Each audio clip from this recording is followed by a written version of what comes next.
back from a full day with off. his bushy tail there. The nice detail on that shirt with the wee buttons and the blue there. Yes, zip down top. This is transition from nightwear to daywear. Oh, yeah. Transition from nightwear to daywear. Yeah, in other words, it's something I wore with, a suit jacket or something. Oh, at night, lovely. Now it's been you had it that brought long. into daywear. How long does it take the novelty? Do you know when you have a good top or something? Do you know you wear it a few times and One then bad wash. One bad wash, right? Normally does the trick. Yeah. See, if you bought towels, right? Do you ever buy towels? Do you I heard you say that you have to wash sheets and towels. Of course do you? Yeah. The man was blue. He never washed them. He slept in the bed for 2 days and then he went. No, you have to. You were saying, I think earlier on, that the sheets be. You need to wash them to get rid of that slippy new smell of them. Do you? Oh, you do, for sure. That's part of the crack of buying them. You don't have to wash them. You have to. That's just my view, anyway. Face cloths, would you wash them too? Face cloths, I'm indifferent. I mean, it's not 1920. Who uses face cloths? What? How do you wash your face then? A splash of water?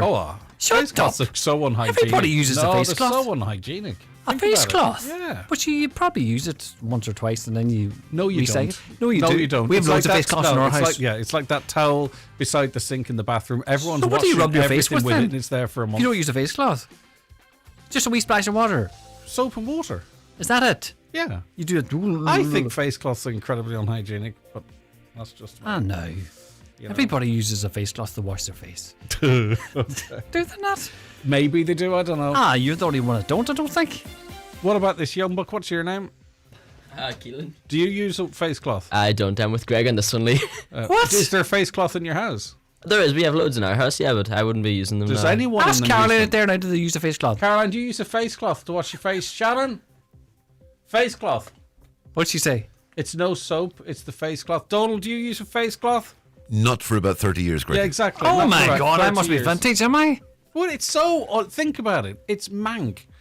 It dries there all day. What? It's But you have to change it every day and then. it's crunchy, so then you have to wash it to make it soft. What do you say, Donald? I'm with Greg on this one too, I'm afraid, Lee. Sorry. Absolutely. Oh my, I'm out with the wash. I'm out with the dirty washing. Yeah, well, there you go. Son. I'll go out now and dry my eyes. You stink. Good luck. It's a minute past 9. Let's cross over to Donald for a news update. Thank you, Greg. Good morning. The Sinn Féin leader has met with families impacted by the Creaslet tragedy and is backing their call for answers about what happened. Mary MacDonald is now calling on the Justice Minister to meet with the families without delay. She says there needs to be a public inquiry into the deaths of 10 people in an explosion in Creaslet in October 2022. Our hearts go out to these families. They have suffered just enormously unthinkable grief. They should not be left in limbo in this way. We believe that is cruel and unnecessary. So we want to say very clearly to Jim O'Callaghan, please organise this meeting without delay and please allow for the public inquiry to commence alongside the criminal investigation. President Catherine Connolly will arrive in Killybegs within the hour to open the Atlantic Inno Blue Community's International Creative Jam. She'll then attend the Donegal County Council event in Lifford before continuing on to the Cara House Family Resource Centre in Letterkenny this afternoon. She'll also visit the Donegal Travellers Project today. President Connolly will end her Donegal visit tomorrow morning at Ardra Community Childcare Centre. The initial invitation to the President came from Donegal County Council's Irish Language Committee. Its Cathaoirleach is Councillor Micheál Cullum McAlaspic. We had from our Irish Language Committee had invited the President a number of months ago, and we were very fortunate that that was accepted and that she would most definitely be coming to Donegal, and we saw during her campaign to get elected, she actually put a massive focus on the county by coming here a good number of times, and that shows you the commitment she has in relation to her role now to the county, but also to the language. A Midlands North West MEP has told the European Parliament farmers, contractors, road hauliers and households are facing a rapidly escalating cost crisis and is calling for urgent EU and national action to stabilise them. Speaking in Strasbourg, Ciarán Mullooly said the EU's carbon border adjustment mechanism is increasing fertiliser costs for farmers, and now he says rising oil prices are also having a devastating effect. Calling for action, he said the EU must now consider releasing some of its oil reserves. We must act on this quickly. We should look at suspending tariffs on fertiliser fertiliser imports at this stage, and the Commission needs to release some of its EU strategic oil reserves in order to try and stabilise the situation.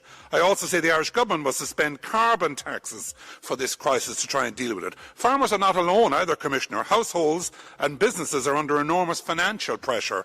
If oil prices continue to rise unchecked, we risk seeing further inflation and serious economic and social consequences. Earlier, Iran mocked the US over surging oil prices, branding its campaign Operation Epic Mistake. The cost of a barrel of oil has dropped below $100 since President Trump said his objectives are pretty well complete, but prices remain inflated. And the police watchdog in Northern Ireland says the scale and complexity of an investigation into alleged serious sexual offences by a former serving PSNI officer has become clear, with multiple potential victims identified.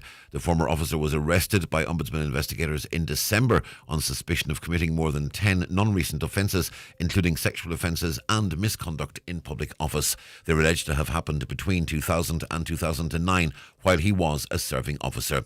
And the weather forecast: generally cloudy this morning with outbreaks of rain and drizzle, becoming patchier for a time later in the morning and early afternoon before more persistent rain extends later from the west. It'll become breezy with moderate to fresh south or southwest winds, developing in highs of 9 to 11 degrees Celsius. And that's Highland Radio News. We're back with more at 10 o'clock.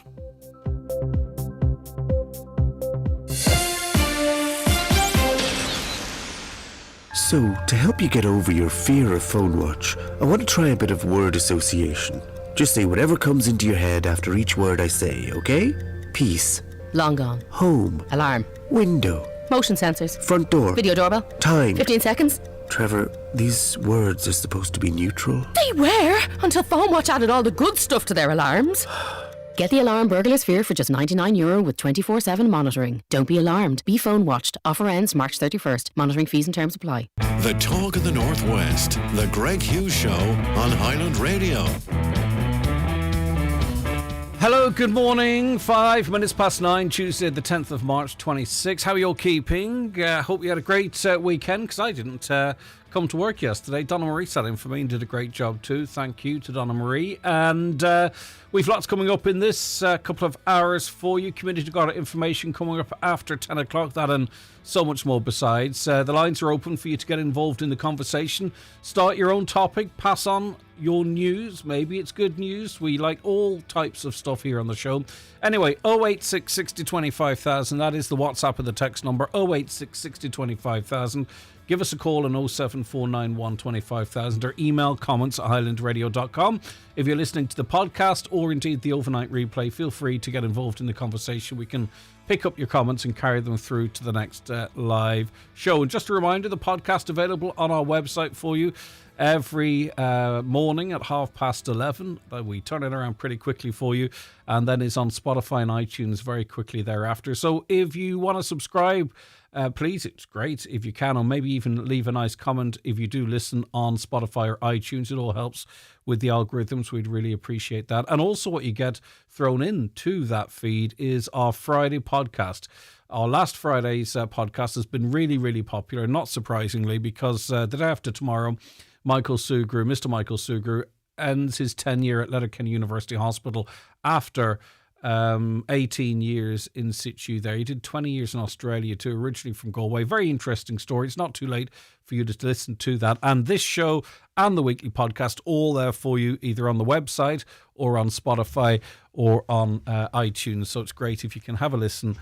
Maybe give it a like or leave a comment. As I say, it all helps, or a review for that matter. Let's look at the newspapers, and we want to read this one just in case it might relate to you. I've often said on this programme, I find electricity bills overly complicated, and I find it then hard to determine what's the charge, what's the usage, what period, blah, blah, blah, blah. That might just be me. Maybe for you guys it's as simple as anything. But anyway, maybe it's not, but we do have to scrutinise our bills. A massive malfunction on electricity smart meters over the weekend meant some householders were told they had consumed thousands of euro of energy. Hundreds of thousands of people are understood to have been impacted by the blunder. One download from a smart meter told a household they had consumed close to €9,000 worth of electricity in the first week of March. Data from the meter claimed the home's electricity consumption was 19,000% higher than similar homes. The homeowner was shocked after downloading their consumption data to be told that they now owed thousands of euro. Customers of Electric Ireland, Bode Gas Energy and Energia reported sky-high meter readings. One householder posted an online discussion platform Reddit about the malfunction meter, writing, "It says that I've used 17,000 kilowatt hours on Saturday, which is over 5,000 euro. There must be a glitch or something." Now, as I say, we will spot these errors, you would hope, and maybe it'll be rectified before people get their bills. But maybe you are one of those that witnessed a massive spike in your electricity over the weekend. I can't imagine you'll be left on the hook for it, but we shall see. On to the Irish Times. Trump suggests war in Iran may end very soon. But to what end? What has been achieved? Why? How will it end? What is a success? What is a failure? What is a running out of time and energy? I don't know. It's hard to figure out exactly why Trump went in there in the first place, and it's hard to figure out how he'll frame his departure. He had to say something because the price of oil has, or did for a time, go over the $100 mark. I think it went over to $109 per barrel. He made this comment and it dropped back to 92. But, world travel, the cost of fuel around the world, inflation in countries is all being affected by this action. He says it'll end soon, but what does an end look like? How will he frame it as a victory? What will he say he's been... Well, I imagine what he'll say is Iran's capability to attack its neighbours or to attack Israel or to attack anyone has been diminished. He will say they have no ability now to create nuclear weapons, that their navy has been impacted, their missile sites have been impacted. That's fine. The Iranians will just send 20,000 euro drones all over the place if they so wish. So what exactly does the win look like? And I'm asking you, I'm not making a statement. US President, though, reading on, US President Donald Trump suggested the war in Iran could be close to ending yesterday as he described the conflict as just an excursion into something that had to be done and said, "We are getting very close to finishing it." During a press conference in Florida, Trump said Iran had lost 2 levels of its leadership and the conflict would be over very soon. In a separate interview with CBS News, he said, "I think the war is very complete, pretty much. They have no navy, no communications. They've got no air force." Speaking to a meeting of congressional Republicans, meanwhile, he said the war could be described as a short-term excursion. Trump said US forces had already won the war in many ways, but we haven't won enough. So he'd already claimed that he had successfully wiped out Iran's ability to create nuclear weapons. That was the last time he and Israel went in. Now it's about their army. I mean, was there a threat that Iran was going to use their battleships and their air force and what have you to attack another country? Or was this just... And now I'm not being in any way defensive of Iran. We're all impacted by this in terms of, the cost of our fuel, as I say, international travel. So I'm questioning not whether or not Iran deserved it or not.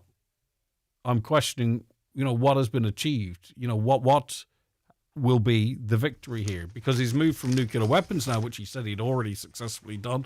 He's moved from nuclear weapons now to their air force, their communications and their ships. But I never heard any talk of a threat of Iran attacking someone else in that way previously. But anyway, 086 60 25,000. You heard it in the news here. Mary Lou McDonald has urged Justice Minister Jim O'Callaghan to meet the families of those who died and were injured in the Creasla explosion, saying refusing to do so has caused huge hurt. The Sinn Féin leader has also called on the minister to hold a public inquiry into the explosion, which left 10 people dead in the village of Creasla in October of 2022.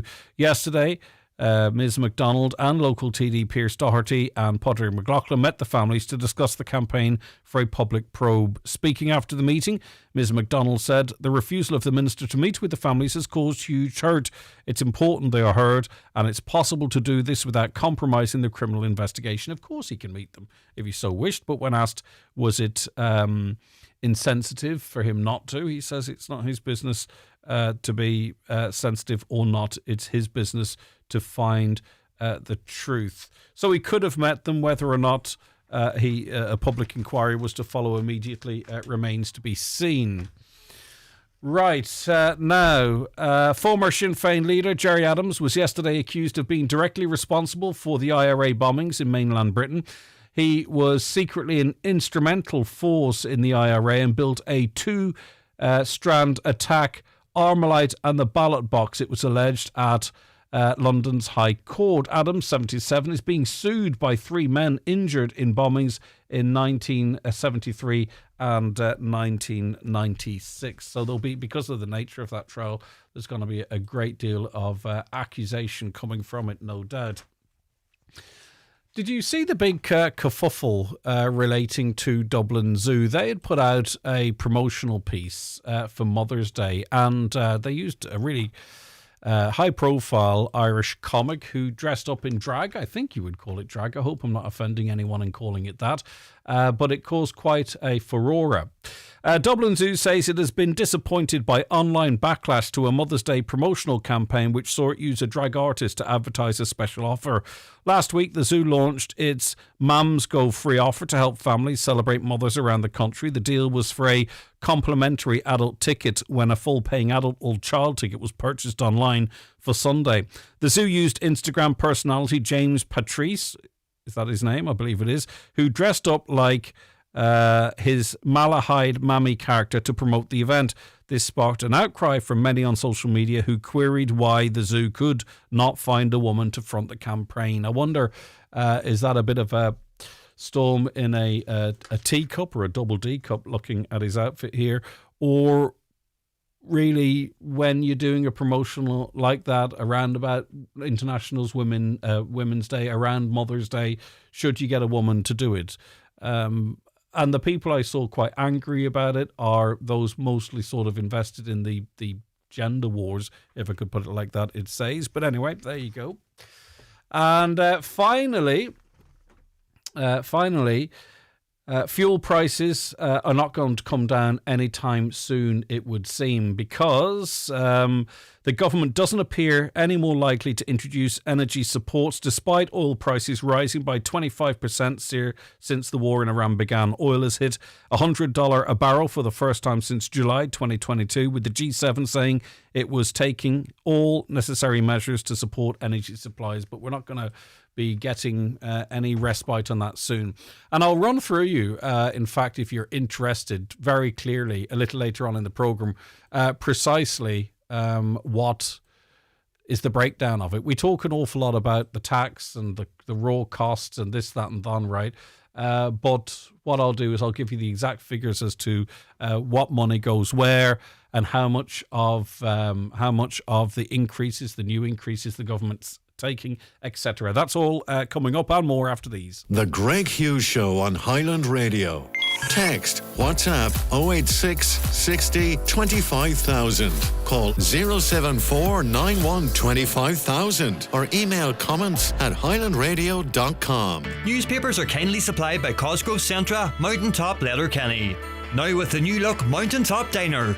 The Greg Hughes Show with Letterkenny Credit Union. New to borrowing or haven't borrowed in a while? Our welcome loan is here for you. Borrow up to €50,000 at just 5.95% APR with no hidden fees ever. Apply online or in branch today at letterkennycu.ie. Treat yourself this March at Mulroy Woods Hotel. Enjoy a main course and drink for just €16.95 Monday to Thursday, or Sunday lunch only $26.95 for 3 courses at Mulroy Woods Hotel, Milford. Bookings on 9153313.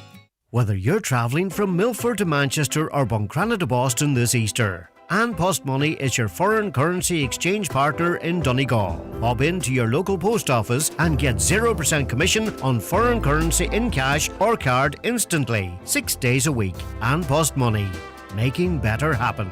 Terms and conditions apply. An Post Money currency card is issued by PPS EUSA, pursuant to licence by MasterCard International. PPS EUSA is authorised by the National Bank of Belgium and is regulated by the Central Bank of Ireland for conduct of business rules. An Post is authorised by the Minister for Finance to provide foreign currency cash. There's only one thing as good as a TUI holiday, and that's looking forward to one. So get your next getaway sorted and secure your TUI holiday today. Choose from beach or city breaks around Europe and beyond, with low booking deposits, plus pay your final balance just 30 days before you go. holiday sorted. TUI, T's and C's apply. Is your couch older than your Spotify playlist? Is your dining table wobblier than your uncle at a wedding?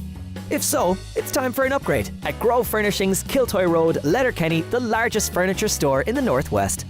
From stylish sofas to elegant beds, from floor covering to occasional pieces, we've got you covered. And we offer free delivery within 80 kilometres. Grove Furnishings. Seriously good furniture. Looking for the perfect girls' weekend? Join Fela Creenaman at Jackson's Hotel Ballybuffet March 28th to 29th. Saturday features expert talks on menopause, endometriosis, nutrition and well-being, followed by Sunday's Femme and Fabulous, bubbly afternoon tea, fashion shows, beauty and more. Full details on Facebook, Basic Twin Towns or Rain Aesthetics. Highland Radio Time Checks brought to you by AirGrid, the operator and developer of Ireland's electricity grid. AirGrid, powering up communities, powering up Ireland. The time is? The time now is just approaching 9:20, and we say good morning to Mr. Eric Roberts. Hi, Eric. Eric, can you hear me? Hello? Right, we'll reconnect. Eric is, of course, doing very, very well in Dancing with the Stars. He is going to be contesting the final on Sunday, and we're going to get a quick word with Eric just to see how things are going, because obviously they're all very flat out, I would imagine, in the final week. Are you there, Eric? It's Greg here at Highland. How are you? Hello. Hey, can you hear me okay? I'm not getting clearly there. Hello. Okay, listen, I'll try our best, Eric. We're just ringing up to see how the week's going as you head towards the big final. I'm currently on the way out to rehearsals here, Greg. Sorry, must be reception issues. I'm not hearing you too well. But we're prepping. We're prepping all week. Are you getting a sense of how excited everyone is at home, Eric? How much support you have? I know you're based in Dublin, and I know you're very closely connected to home. But are you getting a sense of the buzz that's around the place? It's funny, my world's become very small. I go to rehearsals and I go home, and I'm not seeing a lot of outside noise at the moment, so I'm very, very excited to come home, see family and friends, and I suppose get an idea of the support that is there. I do have a good idea because I'm seeing everyone being so supportive online, and obviously we're getting incredible votes in every week to have made it this far, but it's going to be really special coming home and being able to see it face to face, I suppose. It must be, I'm sure it's always been very real, Eric, but it must be getting very real now. The fact that you've made the final, the fact that you're, performing so well according to the judges and getting that public vote as well, it must be pinch yourself stuff. I mean, I honestly didn't think I'd make it this far. The standard's been incredible throughout the whole competition, and it's just been such a long journey. It's been since the end of November. So for it to all come to fruition now this weekend, it's going to be very, very special. I'd say an emotional one as well. It's been my whole life for so long. So I'm so proud of myself to have made it this far. Hopefully we can go the whole way. And another part of that emotional journey is going to be the homecoming on Wednesday. You're going to have the team with you, I presume, for footage for Sunday. That's on Wednesday. You're coming into Downing's, the GEA club there at 4 p.m. And I'm sure there's going to be a huge crowd, Eric. Hopefully, my sister and her husband Paddy and my family have all been canvassing like it's a political campaign for the last couple of months, posters and billboards on roundabouts. So I'm so thankful for the hard work that they've done up there and behind the scenes. And hopefully, we get a big crowd. I mean, I suppose it's great for the wee village. It's great for Downings, and the support's amazing. And I'm so grateful to have it. Do you know what I mean? And it's going to be so special to go out. I have a new niece that I haven't met yet, and I'm going to meet for the first time tomorrow. So I'm going to rehearsals now for the day, and then I'm going to hopefully drive up a little bit later on tonight so I can sort of relax tomorrow. But the VT team are all going to be there.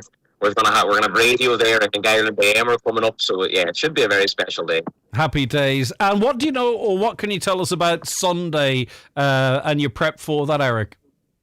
So we were rehearsing yesterday, and we're going to have 2 dances. I'm actually driving now to meet the judges to find out what my second dance is going to be. So there's a show dance, and then there's a judge's choice where they'll pick their favourite routine from the course of the competition. So I'm on my way to find out what that's going to be, and it'll be a long week of rehearsing and practicing, and hopefully we can put on 2 great dances. I think it's been very clear that you're very popular with the public, but the public vote has been very critical in how this final has been put together. So if people want you to win, the judges' scores are important as well, but I think it's important people get their phones out, Eric, because there are other contestants obviously have massive support because they're able to sort of bridge that point gap at times. Absolutely. The votes are actually more important than ever coming into this weekend because it's only the votes. Judges' scores are actually irrelevant. It's totally down to the public now in the final, so the votes matter now more than ever. So again, any support is greatly appreciated. I'm going to put on as best a show as I can, and hopefully it's enough to impress the public, but the support back home and around the country has been amazing this far, so I'm hoping we can continue that coming into the weekend. All right, and the first big date, though, is Wednesday. This is not just for the people of Downings, Carrigart and that area. Anyone can come along and get to Downings football pitch at around about 4 p.m. We'll get there a little bit earlier, and they might even get on the telly as well. Sure, why they can support you and might make the cut as well. 100%, yeah. There's a great chance you could be shown now on Sunday, but bring your grannies and granddads and uncles and aunties and get the kids down. And I know some people were making banners and posters, so I'm so excited to get down and see everyone there. But please do come from far and wide. It will be amazing to get a great crowd down there and just show how supportive Donegal is. What a great county we are. Excellent. And it also feeds into the general public psyche as well. So it's important on many levels.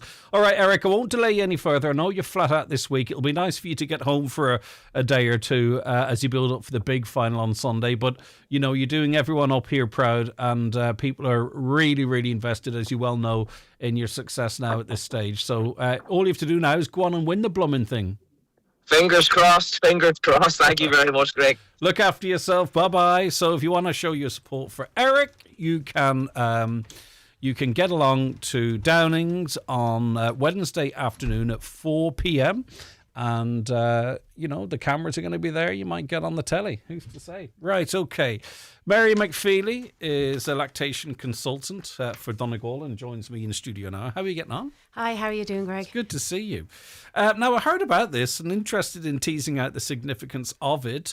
And it's a new dedicated infant feeding room. It's officially opened at St. Connell's Hospital campus in Letterkenny. So why is something like this required? I know it seems like an obvious question, but just to bring everybody up to pace. And this is a big deal because the HSE breastfeeding policy came out in 2021 and it's now 2026, and we finally have a dedicated infant feeding space for mothers and babies in St. Connell. So it's a big deal and it's a long time happening. A lot of hurdles to be jumped over to achieve this, but talk to me about that, about the hurdles and the because it doesn't seem like it should be complicated. Absolutely, and there should be designated spaces provided for mothers, but the driving force, I suppose, behind this, I have to mention there's Siobhan Patton, Manager of Health and Wellbeing, and Brona Furby, Manager in Estates. So they're both mothers and both breastfed and can see the importance that this is needed.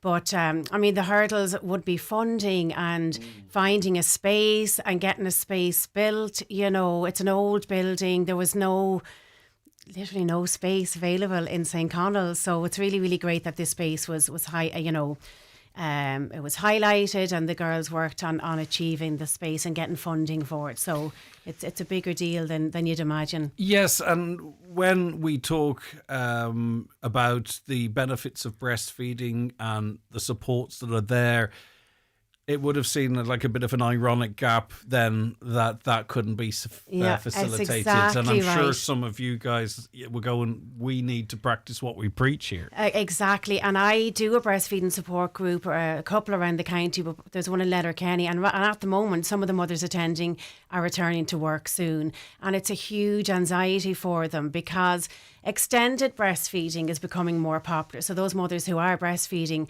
they don't want to give up at 6 months or a year. They'll keep breastfeeding, but they also want to go back to work.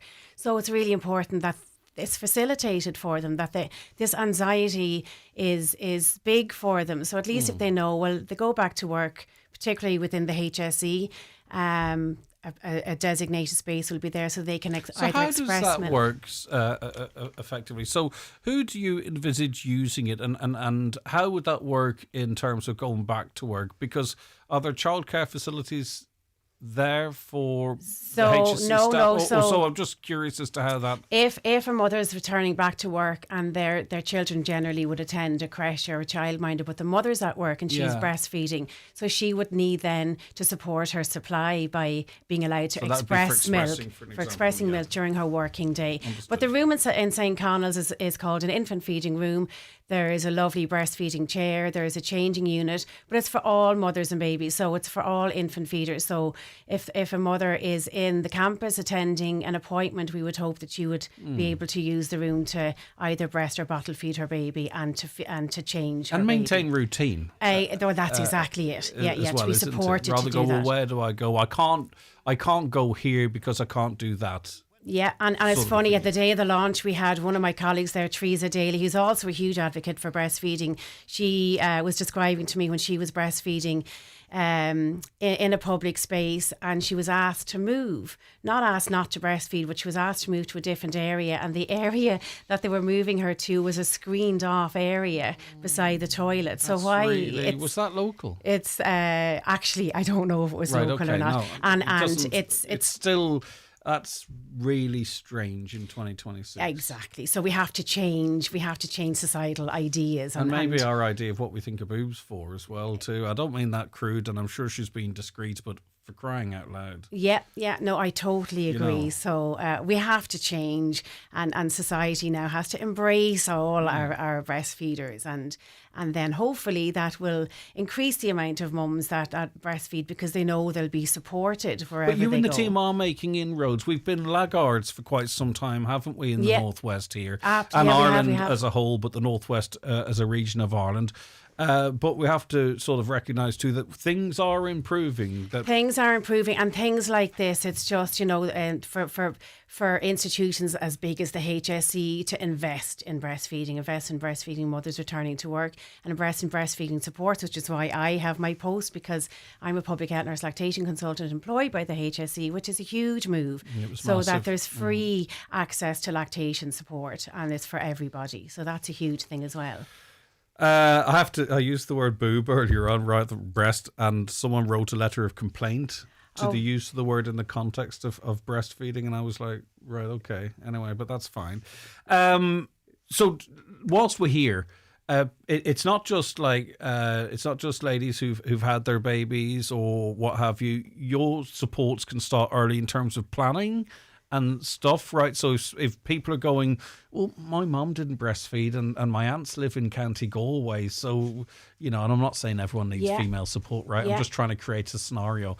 So, at what stage can a woman sort of reach out and go, right, I'm thinking of going down this route to see if it can work for me? Yeah, and that's exactly, and that's the time to say, not really sure if I'll do it, I'm not really sure how to go about it. So, there's education, there's antenatal classes. I do a breastfeeding preparation class. The antenatal clinic in Letterkenny, the midwives will signpost mums to supports. But I'm actually doing a class on Thursday evening, and one of the mums that was signed up can't come now for some reason. So I suggested to her to come to the breastfeeding support group in the pastoral centre on Fridays while she's pregnant, because she can chat then to breastfeeding mums and ask, well, how do they go about it? What does she need to know? And what's the most important thing to know? So to speak to breastfeeders when you're pregnant, that's a really good idea. I know for some people it can be a very simple process, and for others complex, but why would you, if you have the opportunity, leave yourself in a situation after going through childbirth to face with something that feels like the unknown? Yeah, exactly. You know what I mean? You wouldn't just buy yourself a car and get into it and have never driven and wonder what's that gear stick for, and you know what I mean. And as I say, I'm not trying to make out that it's complicated and complex, but in that moment, and the pressure, you can feel like, I'm being told that if I don't do this, it's not best for the baby, but I'm a loving mum and I want to do it. That's exactly, and that's all correct, and it is the best thing to do, but it's a learned skill like anything. But my colleague Kate Finnemore in the hospital is a lactation consultant, and she's there to support mothers, and there is education for the midwives, so hopefully everybody that's in a position to help mothers has the knowledge to help them as well. And there's some great public health nurses in Letterkenny that are really interested in helping mums breastfeed, and they are. It's the support, exactly, and to seek support. Greg, as a new mother of a premature baby, I'd like to know why at St. Connell's campus was chosen as the place to have the breastfeeding room. I've had several appointments with my baby since January this year, but yet none of these appointments have been in St. Connell's. Yeah. Right? Which people That's want exactly the resource right. in the There's right no place. designated breastfeeding room in the hospital. So it's not like St. Connell's was chosen. St. Connell's campus went ahead and organised and got funding and managed So that wasn't to seen do as it. the solution to the No, problem. but there is a room needed in the hospital. Okay. So that lady's quite right, and it's been looked at for a long time, and there's been a few hurdles. So it is being looked at, and it's going to be considered. And this isn't Mary's comments, but I do know in terms of what might seem like a very simple thing, there's quite a number of processes and levels of approval before it can actually be done on a HSC site, right? Yeah. So it's not like, oh, well, there's a room, pull the chairs out, and it should be perhaps, but it's not. Yeah.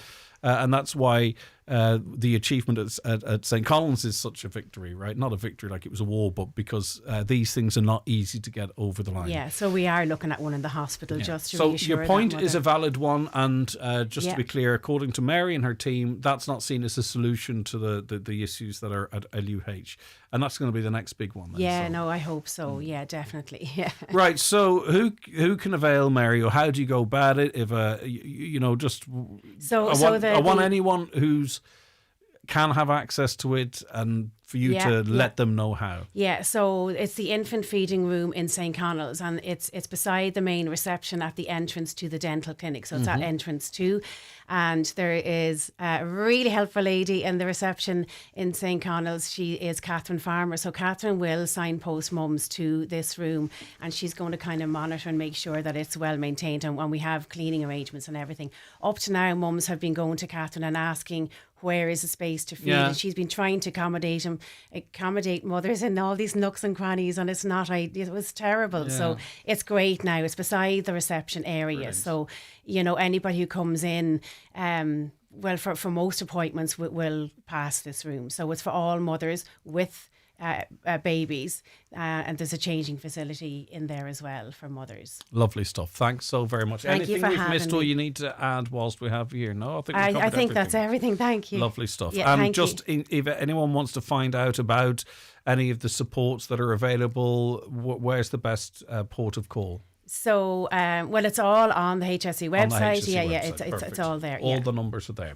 All right, Mary McFeely, lactation consultant for Donegal. Thank you so very much. The Greg Hughes Show is brought to you by Letterkenny Credit Union. Big plans, big dreams. Home improvement loans, borrow up to €80,000. Visit letterkennycu.ie today. Looking for a car you can count on? Drive away in a brand new 261 Suzuki from Barry Brown Cars, Ireland's #1 Suzuki dealer. With 0% finance, a 10-year warranty and Suzuki's trusted reliability, you'll drive away with total confidence. Visit Barry Brown Cars in Milford or Donegal Town and enjoy 10 years of worry-free motoring. Welcome to Home Store and More. When it's gone, it's gone. We really love the weekly offers. They're class. I just love the energy in it. I just think it's a happy place.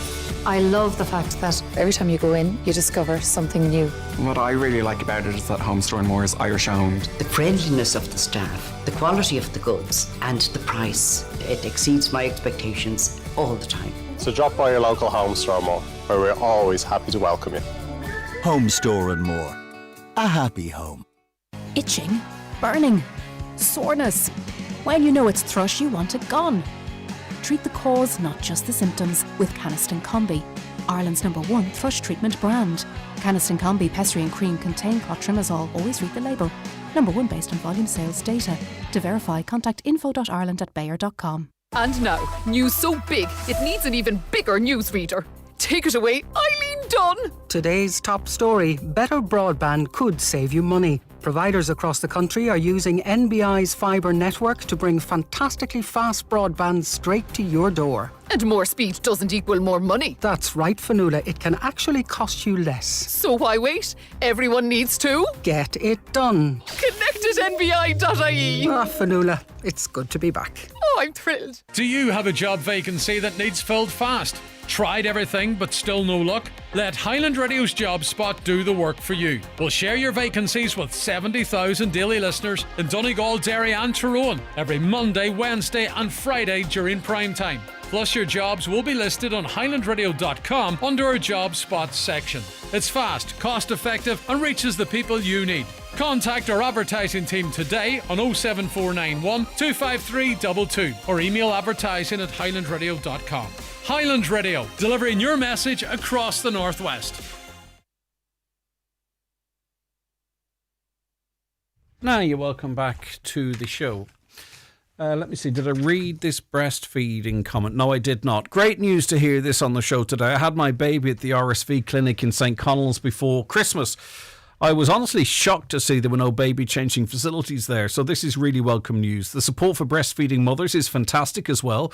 I'm nearly a year into feeding my second baby now, and that's entirely thanks to the encouragement and help from the breastfeeding team. Brilliant to see investment going into this. We had a conversation with Lee just before 9 about the use of face cloth. Greg, we use face cloths all the time. Just one use and then wash, not unhygienic. How often do you dry your face on the same towel? My son's in his mid-20s and always uses face cloths. Face always feels fresh and clean after. I've used those wee sponges. Do you know those little circular sponges? I'm not sure they're designed for me, but anyway, I find them useful. But how you must be washing face cloths just flat out. You use the face cloth once and then re-wash it? I don't know. I don't use them, so I can't be accused of being unhygienic. Councillor Jack Murray is with me now. Jack, Grania Avalia, very important site in Donegal, but again, unfortunately, it's being used and abused, it would seem. What's the latest concern that we have?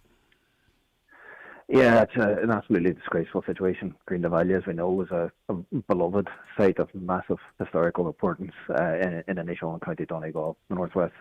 As a whole, it's hugely important to tourism, over 100,000 visitors a year. But the day before yesterday, somebody or a couple of people took it upon themselves to take scramblers inside the fort and have torn up the grass by skidding around. Now, look, you can't overstate the significance of greening. That structure should not be jeopardised in any way, shape or form. So I was speaking to the Garda. They've an open case on this. They're investigating it. And look, I'd be asking, there's a lot of houses up near Greenan. They might have seen motorbikes or scramblers going past 2 days ago. So if anybody has any information at all, I would ask them to come forward and contact the Garda. Yeah, and I would be astonished if social footage hasn't been uploaded to social media. So often we see that. In terms, what needs to be done here? Obviously, desist, right? It's crazy to be at it. We've been talking about access, and is this a bit of a problem with that then? So is there anything needs to be looked at there? We don't want to restrict access, but we don't want people going up there in motorised vehicles either. Yeah, well, firstly, I'd ask people to have a bit of cop on. They're obviously going up there. They know how scenic the site is. They know how beloved it is to the people. So I'd ask that they respect that. But look, for years now, I've been on your show many, many times asking for the OPW to employ staff at Green Valley for two reasons. One, to provide tourism information, historical information to visitors who mightn't know much about the site, but also we would then have a watching eye. You'd have somebody there full time monitoring the site, protecting the site and preventing things like this happen. So this again compounds that call, and I would again ask the OPW for this site that has over 100,000 visitors a year, please employ a tour guide, a full-time member of staff at that site. Yeah, and just to recap, what do we know about what happened and when it happened then? I know you talked that maybe there are witnesses, people with information, but what do we know, what happened and when? Well, the day before yesterday, scrambler motorbikes, I'm not sure the number of them, but they got up into the site and were definitely the term skidding round and have torn up. If anybody knows Greenan, it's a grassy area. in the ring for it itself. That's completely destroyed at this moment in time. So, look, you would have to get a scrambler up there, you would have to drive past a dozen or two houses at least. So people might have seen them. They're obviously noisy vehicles. People might have heard them. So if we know what time they were, we know what maybe make they were, what the people were wearing that were on them, I'd ask them to come forward to the Garda, because the Garda are taking this very, very seriously, and they have an open case and they will be investigating. And I think those responsible will be brought to task at some point. Yeah, and they need to understand that is a crime. It's a criminal offence. Okay. Right, Jack, thanks very much indeed for that. That's Councillor Jack Murray. And for those of you watching, we've been looking at an image there, which I'm sure will be searched. I'm sure it will be shared on our social media. The war in the Middle East. Caller says nothing has been achieved. This is him trying to pull the US out after realising he's fumbled the bag, and the Gulf Straits threatening to stop paying him, or the Gulf States. Whether Israel lets him pull out is another question, because this isn't Venezuela. Iran's going to keep hitting Gulf states and Israel with drones after this, regardless of if Trump pulls out or not. But the point is, he pulls out. That doesn't fix... I mean, I don't want to dehumanize the situation, but we still have to deal with the consequences of it, i.e. the price of fuel, etc. Hi, Greg. Just to let you and your listeners know that the biggest oil producer is the USA. This is ironic. Well, they're somewhat protected by it, aren't they? Smart me to blunder. It's all well and good saying that this was an error. What if it was 40 or 50 euro? Would people have realised it, or just put it down to higher electricity prices? That talks to the issue I have with how things are broken down in that bill. Sorry, I just wanted to run through you. I'm going to use a litre of diesel, by the way. You probably know this, but just to make sure everyone's on the same page, what the breakdown of a litre of diesel is. So we are going for €2 a litre. That's the basis that I'm using here. So the fuel base cost, so this is the actual cost of the oil refining and the garage's small margin. So everything to do with making the litre of fuel and the 6 odd cent a garage gets, it costs 77 pence per litre. That's at 2.05, by the way. 70 cents per litre. And that includes the profit in inverted commas for your garage. Excise duty is 43 cent, which is huge. VAT is 37 cent. So the excise duty, by the way, is a sin tax on mineral oils. It's fixed, so it doesn't change with prices going up and down. VAT, this is the one that can go up and down. It's 37 cent. Tax on the final sale price, and as I say, that goes up as well. So that means the state gets more money the more expensive something is. The carbon tax is there. That's 19 cent. The Better Energy Levy, that funds energy efficient initiatives, that's 2 cent a litre. The NORA levy, which is paid to the National Oil Reserve Agency for emergency stocks, that's 2 cent. And that leaves the total pump price there at €2. So 77 cent is the actual cost of the oil, the refining of that oil, and the garage's small margin. So the tax bill, €1.23, or 61.5%. So when the price goes up, the only thing that goes up from the state's perspective, when the price goes up, the only thing that goes up is the VAT take. So if you take, for an example, a price, a diesel at the pump, 170, let's use that an example, and it jumps to 205, that's an increase of 35 cent. The government gets an extra 6.5 cent per litre. Okay, everything else is sort of fixed. So there you go. And don't forget too, there's another increase in carbon tax scheduled for May 1st, and that will add another 2 cent to the price of a litre, regardless of global oil trends. So I just wanted to give you a run through of precisely where your money goes on a €2 litre of diesel, €1.23 to the state, 77 cent the cost of the oil, the cost of refining that to make it run your diesel car, and the garage's small margin. Because there's a lot of talk about it, and I just wanted to make sure we're all on the same page. The Greg Hughes Show with Letterkenny Credit Union, powering your plans with fast digital loans. Apply online or through our app in minutes and get funds straight into your current account. Easy, quick and convenient. And our digital offering perfectly complements the friendly face-to-face service you know and trust. Did you know you can use your phone to discover new hobbies and interests? Try High Digital, a free online course designed by Vodafone Foundation, and learn how to search for information on your hobbies, play your favourite games, listen to audiobooks, and even research your family history. Try the online course at highdigital.ie. That's highdigital.ie. Or if you would prefer to learn in person, call 1-800 20 30 30. This Friday, Around the Northwest is live from the Cope in Dunlow. Join John Breslin as the Cope celebrates 120 years in business with a special in-store showcase of local suppliers, food, fashion and more, all ahead of the St Patrick's Weekend celebrations. That's Around the Northwest, live this Friday from 11 a.m. at the Cope, Dunlow.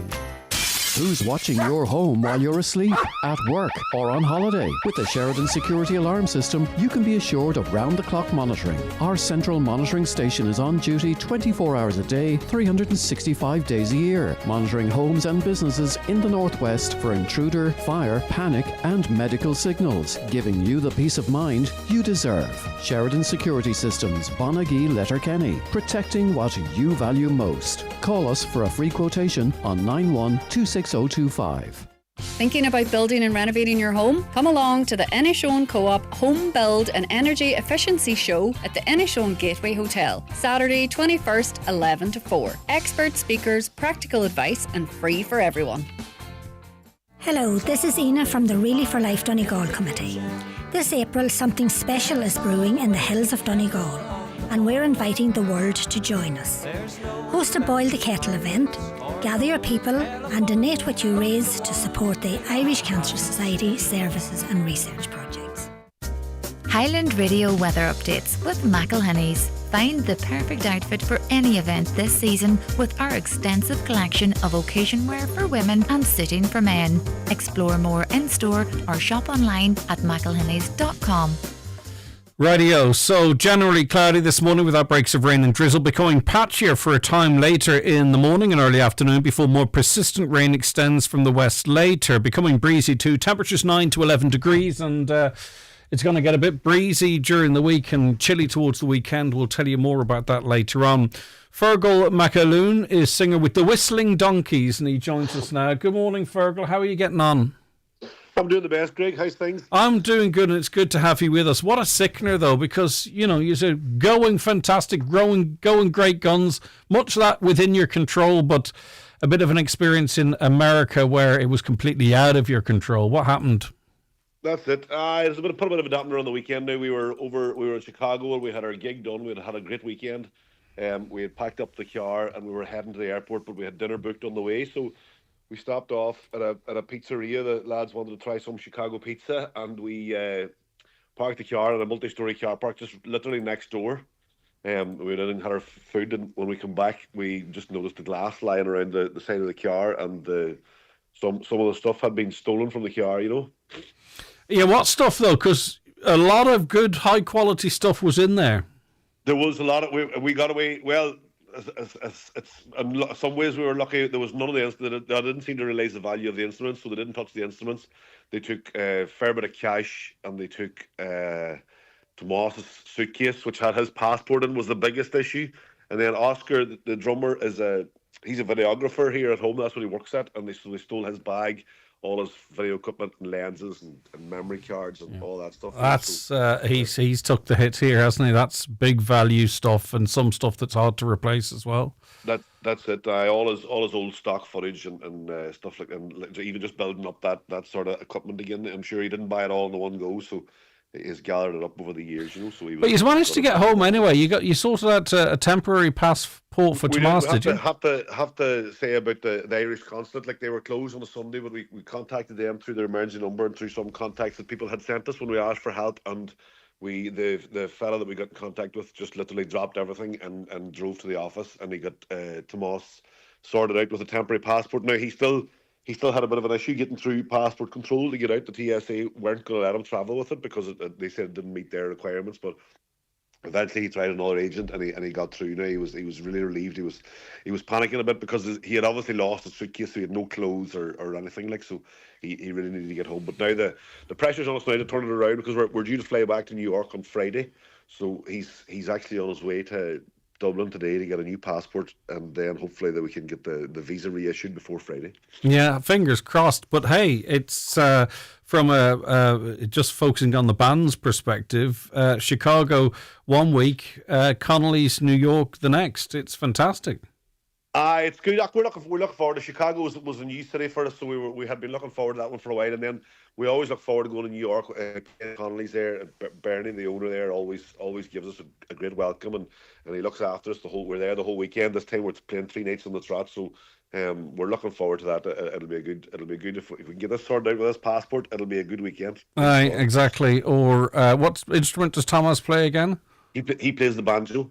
Right, you might need to get a session player because he's not stopping the rest of you going. He'd be a big miss now. He would, of course. We don't even want to think about it. I'm only messing. It's obviously not what we want to have. What's the audience over there, Fergal? Is it sort of, immigrants wanting to get a feel for home? Is it, the general population as well, or what? Probably a mixture of both. Mostly, like in New York, there'll be more people from home, young ones that are out on J1s or whatever. And then like the Chicago would be more like the older generation, maybe that their mothers or fathers or grandparents that had moved out there. So they're different, and there's sort of a mixed crowd, So you never really know what you're going to get until you rock up. But we've been doing Connolly's for a while now, so we sort of know what we're getting there, Yeah, brilliant stuff. Okay, listen, there's no point in us putting out any appeals or anything because what's done is done. All we can do is cross our fingers, and I'm sure the passport office will sort Thomas out, given the pressure on it. Office, just the big one. The passport office will be sorted today. Hopefully, the big one is the U.S. Embassy. So if anybody had any contacts in the U.S. consulate in Belfast that could maybe push things through for us now, that would be a big help. But look, fingers crossed at the stage we can get it sorted. Great stuff, Fergal. Listen, continued success to you. I know you're doing fantastic stuff, and it's great to see. Thank you, Greg. All right, bye-bye. Look after you. That's Fergal McClune singing with the Whistling Donkeys there. And horrible experience, but as I say, the good thing is it seems those that targeted them weren't aware of the value of some of the equipment that was contained within that vehicle, because it could have been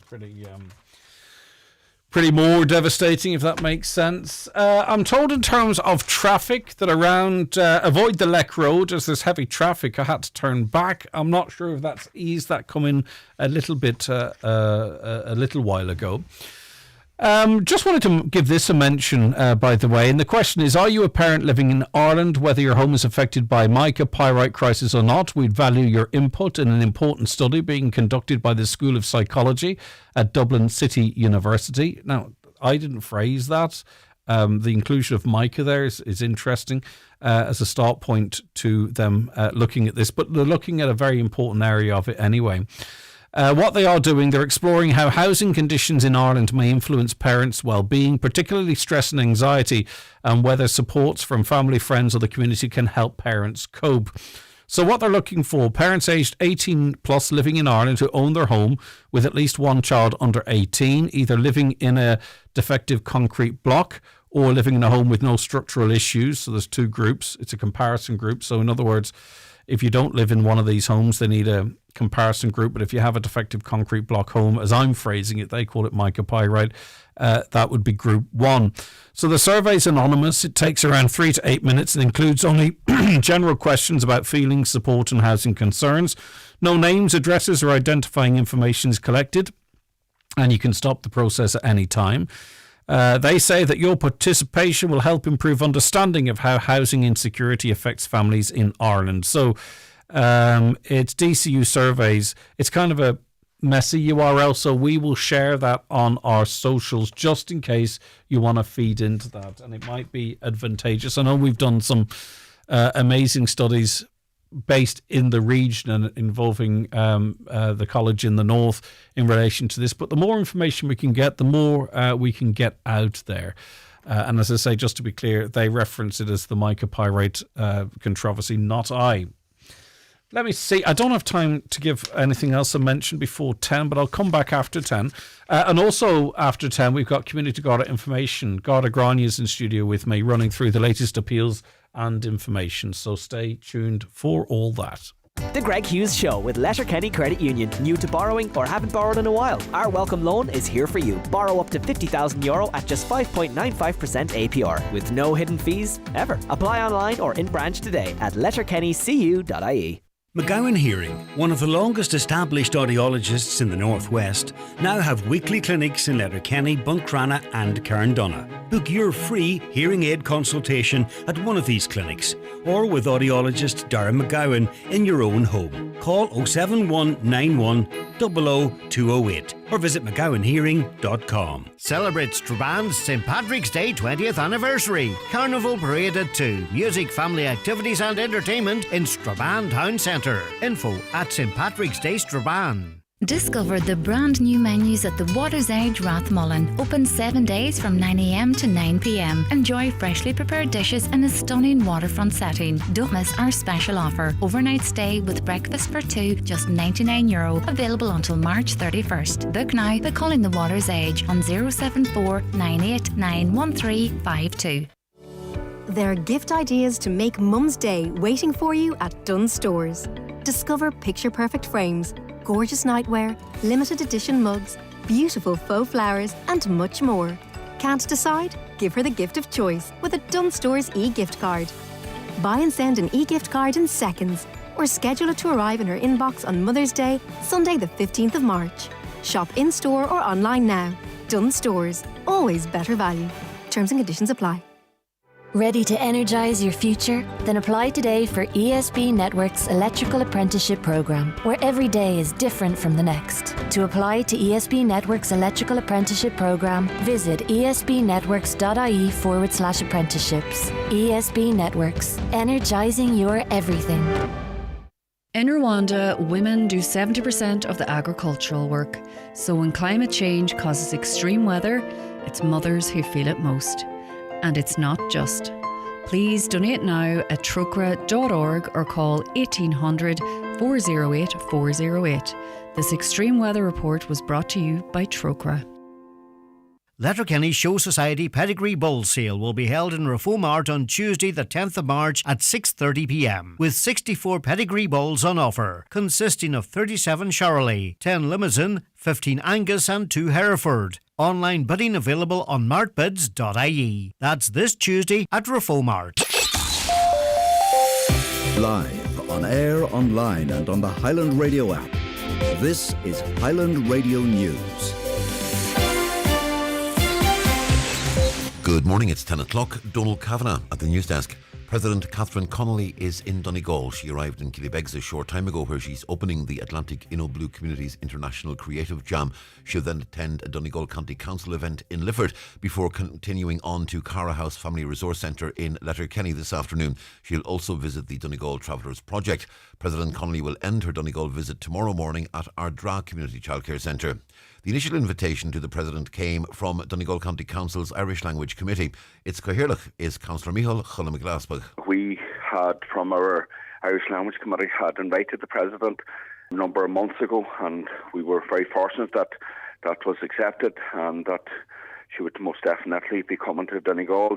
And we saw during her campaign to get elected, she actually put a massive focus on the county by coming here a good number of times, and that shows you the commitment she has in relation to her role now to the county, but also to the language. The Sinn Féin leader says families affected by the Creaslet tragedy shouldn't be left in limbo about what happened. Mary MacDonald met last evening with the families in Donegal and backed their call for a public inquiry into the deaths of 10 people in an explosion in October 2022. Deputy MacDonald also called on the Justice Minister, Jim O'Callaghan, to meet with the families without delay. I'm conscious that it's 3.5 years on and the families still have so many questions and no answers. It's now imperative that the Minister for Justice, Jim O'Callaghan, meet with the families without any delay. It's essential also that there is a public inquiry, and that public inquiry can happen alongside the criminal investigation. 24 areas of East Donegal are to be added to the CLAR programme. Rural and Community Development Minister Dara Cleary has announced an expansion of the programme today following what's been described as a comprehensive review of the programme by Maynooth University. The Public HP Deprivation Index and the CSO Urban and Rural Life in Ireland classifications were used to identify areas classed as highly rural and remote, while also experiencing socio-economic disadvantage. Minister Cleary also announced the 2026 CLAR programme with an increased budget of €12 million is now open for applications. Well, Deputy Pat Cope Gallagher says it's significant that 22% of the areas added are in Donegal, but he believes the whole county should now be included. I'm pleased now that areas of Donegal that have been crying out for a considerable time to be included for CLAR funding are now included. They're largely in the south and in the east of the county, but there are substantial areas in the north and in the east of the county that are still not included, and I believe the time has come to include all of the county, because all of those areas are deprived and should have the same opportunity as other areas. A Midlands North West MEP has told the European Parliament farmers, contractors, road hauliers and households are facing rapidly escalating costs and is calling for urgent EU and national action to stabilise prices. Speaking in Strasbourg, Kieran Maloney said the EU's carbon border adjustment mechanism is increasing fertiliser costs for farmers, and now rising oil prices are compounding the effect. He said it's time for action to address the crisis, including the release of EU oil reserves. We must act on this quickly. We should look at suspending tariffs on fertiliser imports at this stage, and the Commission needs to release some of its EU strategic oil reserves in order to try and stabilise the situation. I also say the Irish Government must suspend carbon taxes for this crisis to try and deal with it. Farmers are not alone either, Commissioner. Households and businesses are under enormous financial pressure. If oil prices continue to rise unchecked, we risk seeing further inflation and serious economic and social consequences. The police watchdog in Northern Ireland says the scale and complexity of an investigation into alleged serious sexual offences by a former PSNI officer has become clear, with multiple potential victims identified. The former officer was arrested by Ombudsman investigators in December on suspicion of committing more than 10 non-recent offences, including sexual offences and misconduct in public office. They're alleged to have happened between 2000 and 2009, while he was a serving officer. Well, the forecast generally cloudy this morning with outbreaks of rain and drizzle, becoming patchier for a time later in the morning and early this afternoon. More persistent rain will then extend from the west later. It'll be breezy with moderate to fresh south or southwest winds developing in highs of 9 to 11 degrees Celsius. And that's Highland Radio News. We're back with headlines again at 11. Check all the day's news on highlandradio.com. But for now, from the news team, good morning. The obituary notices this Tuesday morning, March 10th. The death has occurred of Irene Davison, nee MacDonald, Wilran Maharenan Letterkenny, reposing at her late residence. House private, please. Funeral from there tomorrow, going to Trinity Presbyterian Church, Main Street, Letterkenny, for service of Thanksgiving at 2 o'clock, followed by committal in the Bank Cemetery, Ramelton. The funeral service can be viewed on the Trinity Presbyterian Church Letterkenny Facebook page. Family flowers only, please. Donations, if wished, to the Donegal Hospice, care of Pascal Blake, Funeral Director. The death has taken place of Cora Friel, nee Levy, Red Bray Rathmullen, formerly of Coshcladdy Bumbeg, reposing at her home in Rathmullen today from 5 o'clock until 10 o'clock and tomorrow from 12 noon until 6 p.m.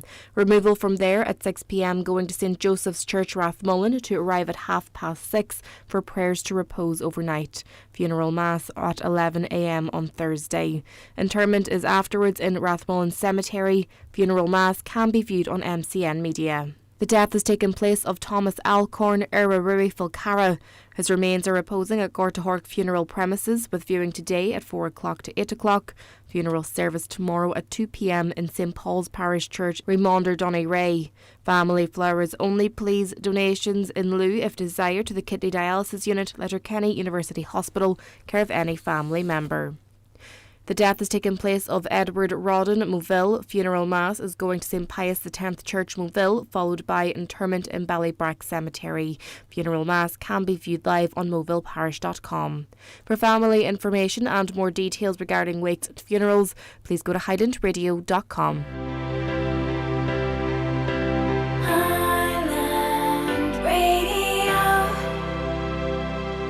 With 3 5G home broadband, you can get reliable, high-speed broadband without the steep price. from just €20 a month for up to 12 months. Sign up now in store or at 3.ie.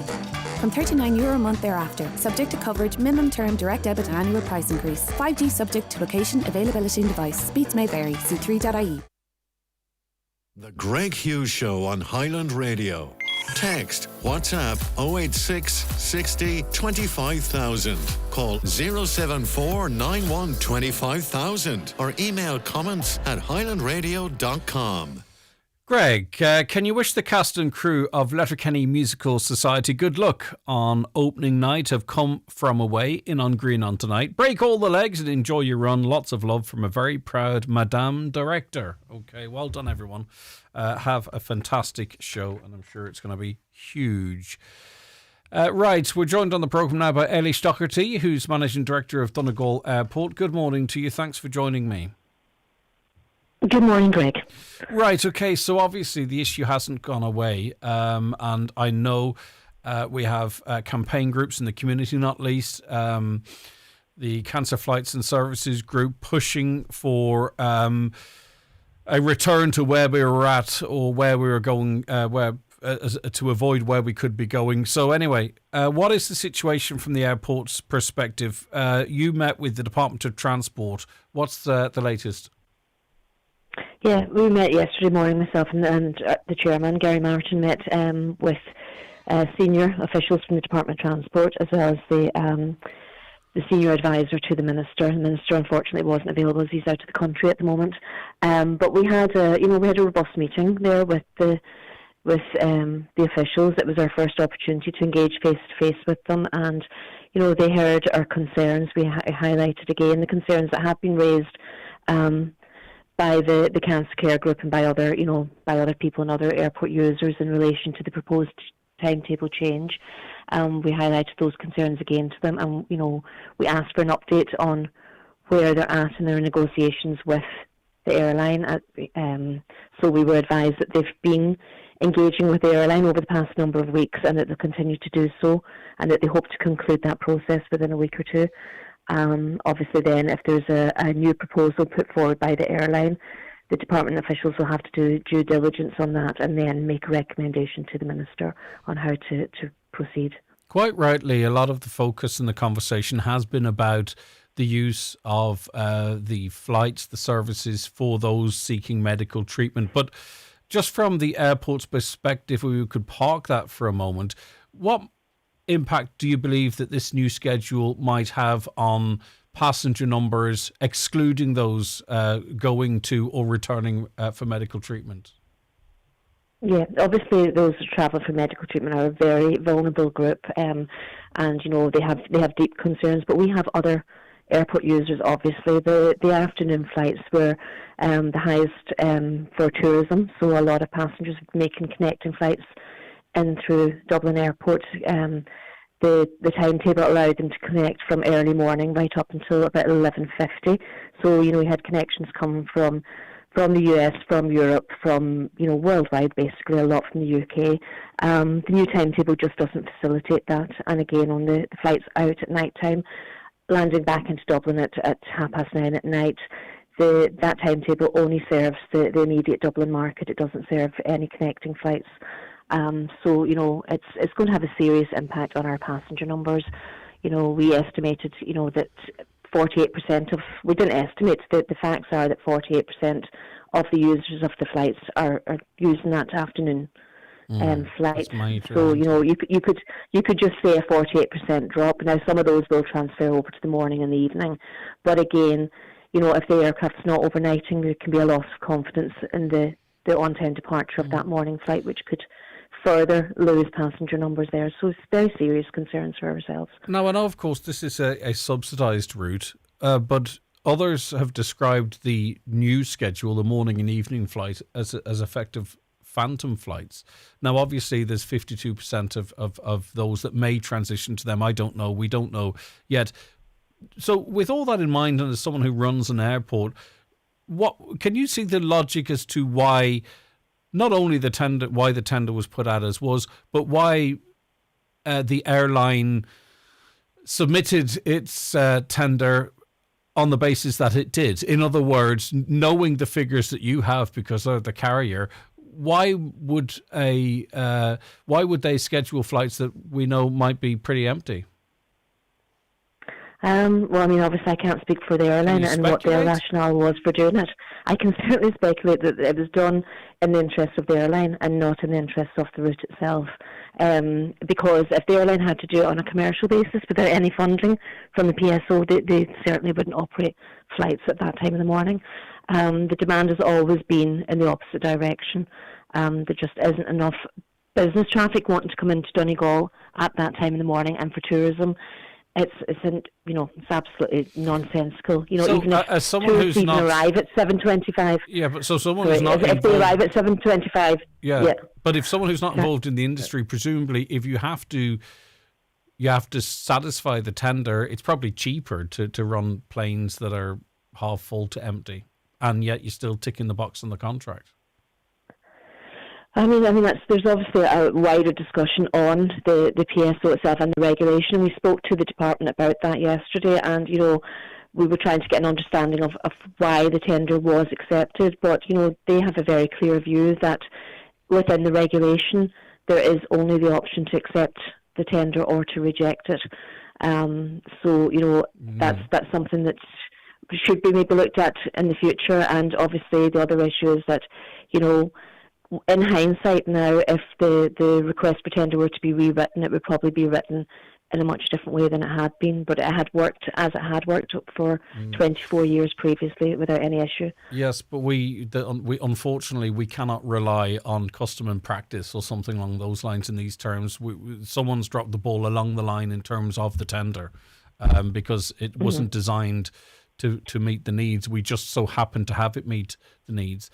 So what do you believe the conversation is then between the department and the airline? Are there red lines in inverted commas? I presume the plane overnighting in Donegal would be one, but you can correct me if I'm wrong. And secondly, the resumption of that afternoon flight. Are those the two concessions in this that you're looking for, or is there more, or maybe that's not them at all? No, that's absolutely what they are. They overnight an aircraft, and if the aircraft overnights, it naturally leads to a second rotation later in the day from Donegal to Dublin.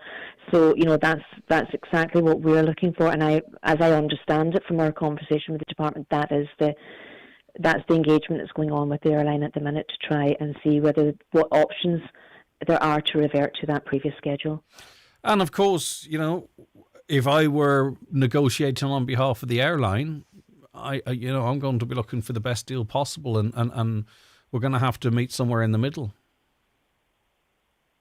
Yeah, I mean, obviously we don't have sight of the discussions that are ongoing, but I'd imagine that the airline will be associating a cost with any move now to the schedule, because they have planned their summer season on this particular schedule, and if they have to change that now at this stage, that I imagine that there will be costs associated with that, but we don't have any insight into what those costs will be. Okay, and neither should you have to concern yourself with them, nor should Donegal cancel flights and services, because this is not a problem of our doing. The new timetable due to take effect from the 29th of March, so there is a window, but it's narrowing all of the time. Yes, it is indeed. We're still operating on the schedule as it is at the moment, and there will be major changes. From the 29th of March, we anticipate that our passenger numbers will drop significantly if the timetable is not reverted back to the previous one. And the problem is, if that were to stay the case for a year or 2 years, then the argument for a PSO at all becomes weakened. And that's the problem here, I see, medium to long term, because if this were to become normal, will the government or someone down the line could argue, well, what's the function of a PSO? No one uses it anyway. Yeah, and I mean, there's a great demand for the PSO. We've been growing our passenger numbers year on year, and, we had envisaged that we would continue to do that within the term of this 4-year PSO, and, we'd put a modest growth of 5% per annum onto our passenger numbers on the Dublin route, and that was more than achievable. But obviously now we're sitting in limbo until there's a decision made. And finally, your sense of the conversation yesterday. that the department is determined to and will find a solution, or is saying to you, listen, we're trying all we can and we can see what the crack is? Which of those do you think it falls into? We didn't get any definitive assurance from the department that, that they will change the timetable, but, I suppose, at the same time, they did assure us that they're doing everything that they can. So really, over the next week or two, we're hoping to have further. We've asked them to keep us updated on any developments as and when they happen, because we were very much kept in the dark over the whole process from when the tender was first, went out to tender. We got absolutely no information from last October right up until January of this year. So, we've asked them to keep us informed going forward, and, we just have to wait and see now over the next week or two and hope that the right decision will be taken. Yeah, okay. While you're on, anything you want to mention about the airport whilst we're here? Obviously, we're focusing at the moment on what could be perceived as a negative, but that's to turn it into a positive, because we know the success of these flights and the ability to build on them. Anything exciting to let us know before you go? Let's not waste a crisis, right? We want to obviously thank everybody who has come out in such strong support. We still have our Glasgow flights operating, and we're actually meeting with Loganair on Friday of this week to discuss our summer schedule. We're operating twice weekly at the moment, but that will increase to 4 times a week for the summer. And that route has been building as well over the last number of years. It's a commercial route. It's it's not as easy to operate sometimes as one that's got the guarantee of a PSO, but we're working very hard with the airline to keep that route operational, and the passenger numbers are growing there as well. Okay, listen, thank you very much indeed. I do appreciate your time. We'll stay on top of this as well. Ailish Doherty, who is the Managing Director of Donegal Airport. I'll be back with Community Garda information after a quick break. It's time for Vision Ireland Bingo on Highland Radio. It's Tuesday the 10th of March. You're playing on the brown sheet for the daily prize of €800. The reference number is S12. It's game number 11. The numbers are 24, 6, 38, 54, 52, 82, 30, 73, 19, and finally 18. Phone your claim to 9104833 before midnight, leaving your name, contact number and the name of the shop where you purchased your book, and we'll call you back the next working day. Get all your Vision Ireland bingo information at highlandradio.com. Imagine what you could do with €20,000 to refresh your living space. Highland Radio and Foy's are giving you the chance to transform your home with a €10,000 home makeover draw, plus €10,000 in cash. Get your tickets now at highlandradio.com for a chance to make your dream home a reality. Here, would you look at Eco Enda? He's only after going and getting himself one of the new Skoda EVs. First he went vegan, then he got solar panels, now this. I'm sure he'd buy anything as long as he can get a grant for it. Must be from that county beside Monaghan. The new fully electric Skoda range. The kind of cars that get the neighbours talking. But only if you're quick. Check availability at skoda.ie. Skoda, let's explore. Skoda. Your local Skoda dealer is DMG Motors, Clar Road, Donegal Town. Telephone 074 9721396. See our new range of comfortable storage beds now on display at Restex Beds, Mountaintop, Letterkenny. Combine luxury and comfort with clever hidden storage and free delivery and assembly on all our products. Restex Beds. Leave the rest to us. The Greg Hughes Show is brought to you by Letterkenny Credit Union. Big plans, big dreams. Home improvement loans, borrow up to €80,000. Visit letterkennycu.ie today. The Community Garda information slot is brought to you by Sheridan Security Systems, monitoring homes and businesses in the northwest for intruder, fire, panic and medical signals. Call Sheridan Security on 91 26025. Welcome back. 21 minutes past 10 on this Tuesday morning, the 10th of March. Time for Community Garda information, and Garda Grania's back with me today. Grania, how are you getting on? I'm doing the best, Greg. Good to have you with us. Thanks so very much indeed. Lots to get through, as always. We'll start with appeals. Criminal damage in Muff, Grania. Yes, this incident happened at Sapa Muff in the early hours of Wednesday, the 4th of March, in and around 1:40am. So a vehicle was discovered in fire at that location. On the R239, it's about a mile out of Muff on the Burnfoot Road. It was totally destroyed as a result of the fire. So the fire services attended the scene.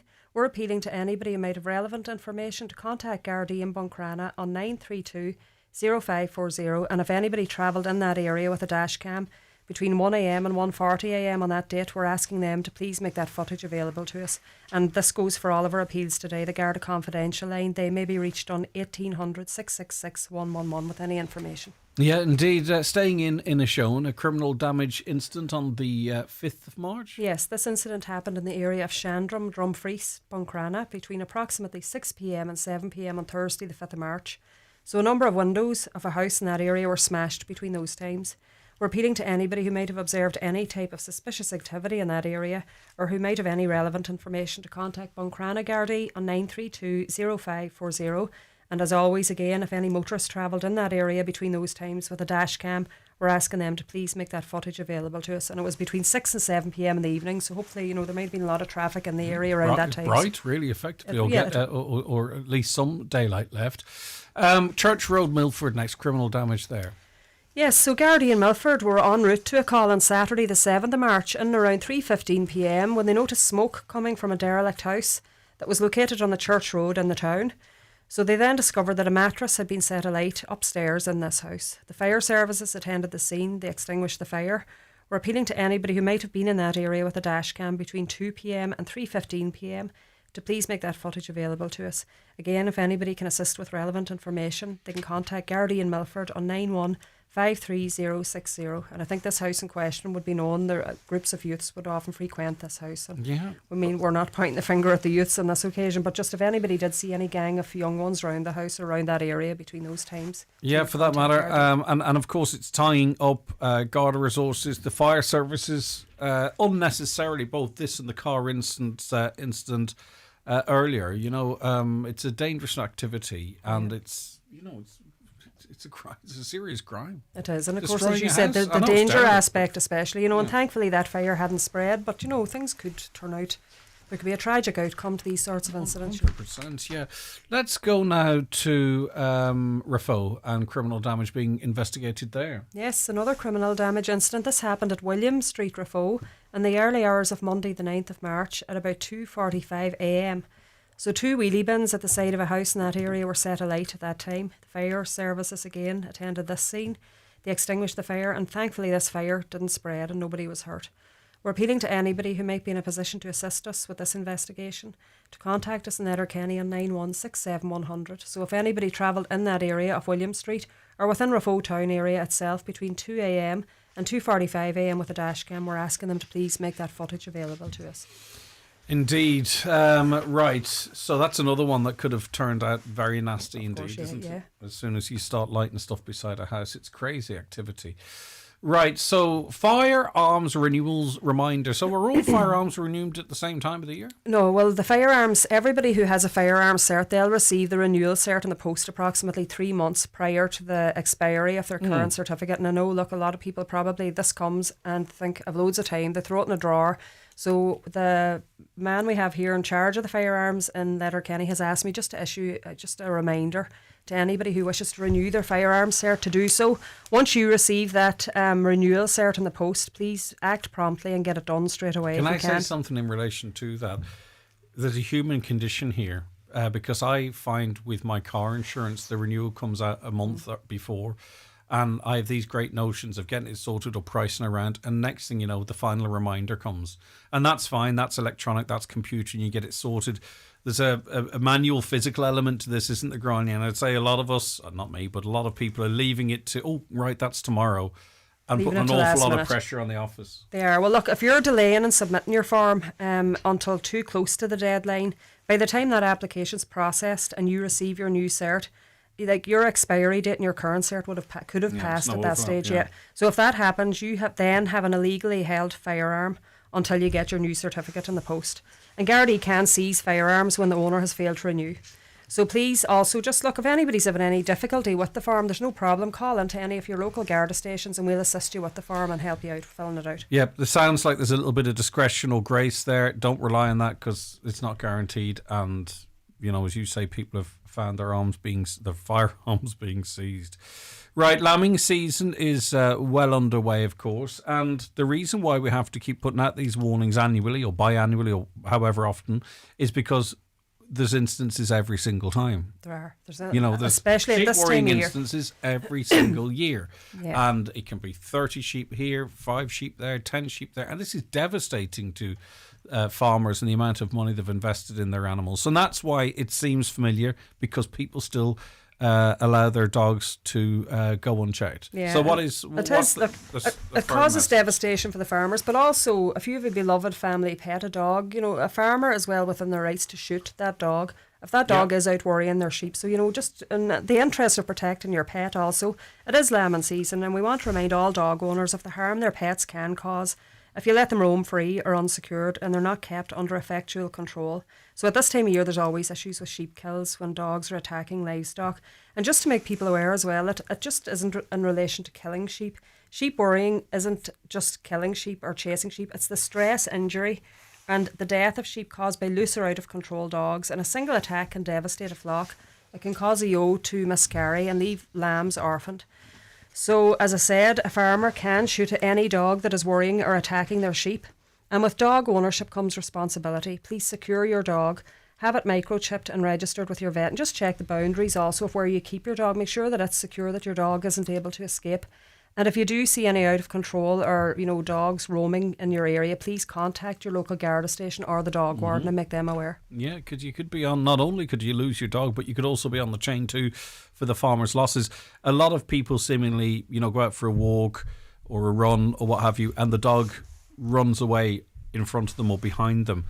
That dog running up and down a fence where there are sheep in lamb is worrying the sheep. It is, and it can the sheep is not conscious of a barrier between themselves and the dog. No. So a lot of this can be, in inverted commas, innocent with great consequences. It can. The dog doesn't actually have to go in and bite the sheep or attack the sheep. Yeah, if they cause it worry, the ewe can miscarry the lambs. Yeah. Right, Rathmullen and Rye Community meeting. What's this about? Yes, is it Ray or Rye? It's Rye. Ray, yeah. Ray or Rye? Ray. I would say, they spell it. There's not they, but Ray and Rye. I don't know. I would just say Ray. Let's go. Run with Ray. Run with Ray. A community meeting will take place. That's Ray Darcy's thing, wasn't it? Ray? Run with Ray. Yeah, well, Ray. R-A-Y. Where's Ray Darcy now? Anyway, go on. So this meeting will take place on Wednesday, the 11th of March, at the St Vincent de Paul Centre in Rathmullen at 7 p.m. So they're going to discuss the possibility of establishing a community alert area or a text alert scheme locally in that area. Gardaí will be there. They'll be offering crime prevention and home security advice. They'll be giving a talk in relation to that. And Katrina Sinnott from Muncher na Chira will be there also. She'll be there to discuss, the text alert scheme and community alert scheme. Everybody's very welcome to attend, and we're hoping for a good turnout on the night. Just a quickie. Just wondering, when you're running through the systems, obviously what we've seen at the moment is a dramatic increase in the purchase of home heating oil because people have been advised, look, the price is going up. So people are getting, 1,000 litres of home heating oil at whatever it might be at the moment, or whatever they got it for. But that's actually going to end up being worth 1,800, 2,000, 2,200. We don't know. And a lot of people might suspect that, there's an opportunity here to make some money. Are we seeing any peak or spike in home heating oil yet? And I think it's something we really need to be conscious of now, because I get a strong sense in a week or 2 or 3 you or your colleagues are going to be in here talking about it, Grania. Yeah, and we did issue advice on our Garda Facebook page this week, just to be preventative more than anything, because I did check for the last week. We haven't had any. We had a report a number of weeks ago back in February. Nothing, but not a spike, that you would, not a noticeable spike yet. But as you say, look, it is a very real possibility. Okay. Yeah. Right, now the Donegal Garda School quiz has reached its final stage. It's exciting. Yes, the final will take place at the Clanry Hotel in Letterkenny on Thursday the 12th of March at 7:30 p.m. So participating teams are asked to be at the hotel from 7 p.m. to get set up and get ready. We're looking forward to seeing the children with their families and teachers on the night, and we're wishing them all the very best of luck. Coffee morning? Yes. Where's that? At Letterkenny Garda This is Station? at Letterkenny Garda What's Station. happening? Yeah, so this is to mark International Women's Day 2026. So, and Garda Síochána Donegal Women's Network are hosting a coffee morning in the station, Letterkenny Station, on Wednesday the 11th of March in aid of Donegal Domestic Violence Services. So, look, everybody's very welcome to call into the station that morning between 11 a.m. and 1 p.m. to show their support for this charity, and we're looking forward to seeing everybody there for a cup of tea and a natter and a sweet treat. Lovely stuff. Now, St. Patrick's Day is upon us. This has really crept up on me. It's next week. It's next Tuesday. Yeah, because funny, I was thinking too, there's a lot of events. The Relay for Life's coming up. A lot of events that it just feels like no time since you were there last. Nothing about. I mean, presumably people have been flat out all year organising St. Patrick's Day parades and everything. No, the St. Patrick's Day parade would take an awful lot of organisation. I would and imagine. here I am just going, what, next Tuesday? Yeah. And they're making me come into work on Monday and then giving me Tuesday off and then back to work Wednesday. It's useless. They should have it like Easter, where it moves to the Sunday or Saturday regardless. Yeah. Well, at least you'll be off. You can go out and enjoy the parades. Do you know? Can you? Well. Right, so what's going to happen over, because a lot of people are actually going to be taking Monday off, I'd imagine, and extending it. It's kind of going to be like a St. Patrick's weekend. Like bank holiday weekend, really, yeah. So it is on the horizon again. Gardaí will be out in the roads over the course of this weekend, and on the day itself, St. Patrick's Day, operating checkpoints and speed checks. We're urging drivers, please don't get behind the wheel. If you're under the influence of alcohol or drugs, plan a lift home in advance if you're a night out. If you're planning to go out socialising, get a taxi or plan your lift home in advance. Don't ever get into a vehicle as a passenger if you think that driver may be under the influence. To drivers, slow down, wear your seatbelt and leave your phone out of reach when you're driving so you're not tempted to take your eyes off the road at any stage. So there was actually quite a few vehicles seized over the course of the weekend, just gone by in Letterkenny and Lifford and Buncrana areas. And, you know, the guards are out. They're out all the time. I think if you're driving without insurance, particularly, but not exclusively, if you are driving unaccompanied on L plates, whether you have them up or not, you really are likely to get caught. Yeah, and that's just because of the new software and stuff. Yeah, that is something that I do want to stress today, because that is something that we have seen a spike in recently, detections of unaccompanied learner permit drivers. If you're a learner permit driver, you must have an experienced driver with you at all time. They have to hold a full driving licence for 2 years or over. You have to have that driver with you. The Gardaí are, they're just seizing your car at the roadside, you know, because the insurance companies really won't cover if you're driving unaccompanied. It's uninsured. Then, yeah, more or less, yeah. So your vehicle is seized. So just don't take that chance either, you know. Make sure that you have that experienced driver with you. And also, too, with the drink and drug driving, right? Drink driving, we've some idea of you know, you can't drive the next day, really, to a certain time. You can figure that out yourself. But drug driving, drugs are illegal. You should never be taking drugs. But I think, you know, people need to start realising what they do at the weekend and the impact it can have on them if they are stopped in the following days. Yeah.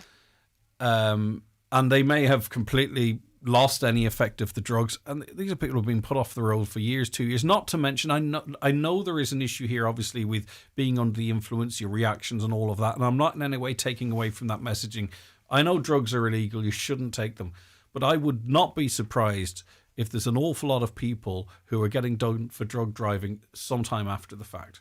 And because they're illegal, it's not really talked about how long it takes for them to be worn off. And I'm not even asking you to do that, Granny, don't get me wrong. But there's a lot of people being done, I would say, for drug driving. And it's like the morning after, in inverted commas, but they stick in the system for longer. And there's no limit. You get drugs in your system when you're checked. And that's it, you're drug driving. That's it, yeah. Then you'll get your conviction for drug driving. And I it's think a conviction. And with alcohol as well, you know, people need to be so careful the next morning. And a lot of people think they're okay. They get into the car. You will know. You'll know in yourself. You feel it. It's evening, really. Before you could, you know, I know you can't put a time on that either, but you're quite right. You know yourself. Yeah, you do feel it. You would feel it within yourself. If you feel that you're not able to drive the following day, please don't, you know, take that risk. Get somebody else to drive you to your destination. Don't ever get behind the wheel. If you feel, you will know. You'll know if you feel capable. You know. There's a no time where you definitely know you should not be driving. Yeah. And then there's a time where you go, but you know you should not be driving. Yeah, and there are a lot of drivers who are, in fact, arrested the following morning after the night before. It's you not know, just the morning either. Yeah. But the drugs thing, as I say, no one talks about how long they stay in your system, and quite rightly because they're illegal. But a drug driving conviction is no laughing matter for a bit of whatever it might be at the weekend. Right, so just staying with St. Patrick's Day finally, and this is the part of the programme where it's only Letterkenny that counts, but carry on. I have added a piece at the end now. Have you? Yes, I have, yeah. You. so Letterkenny between 1 p.m. and 5 p.m. on Tuesday the 17th of March, St. Patrick's Day. The Port Road, so from the station roundabout and on down Main Street to the bottom of Lower Main Street will be closed. The whole Main Street really will be closed to traffic. The Old Town Road then from the bottom of Lower Main Street as far as the entrance to the Old Dunn Stores will also remain closed between those times to facilitate the parade. Diversions will be in place and Gardaí will be on hand to assist. So look, that's the Letterkenny details for their parade. I'm well aware there's parades taking place all across Donegal on St. Patrick's Day.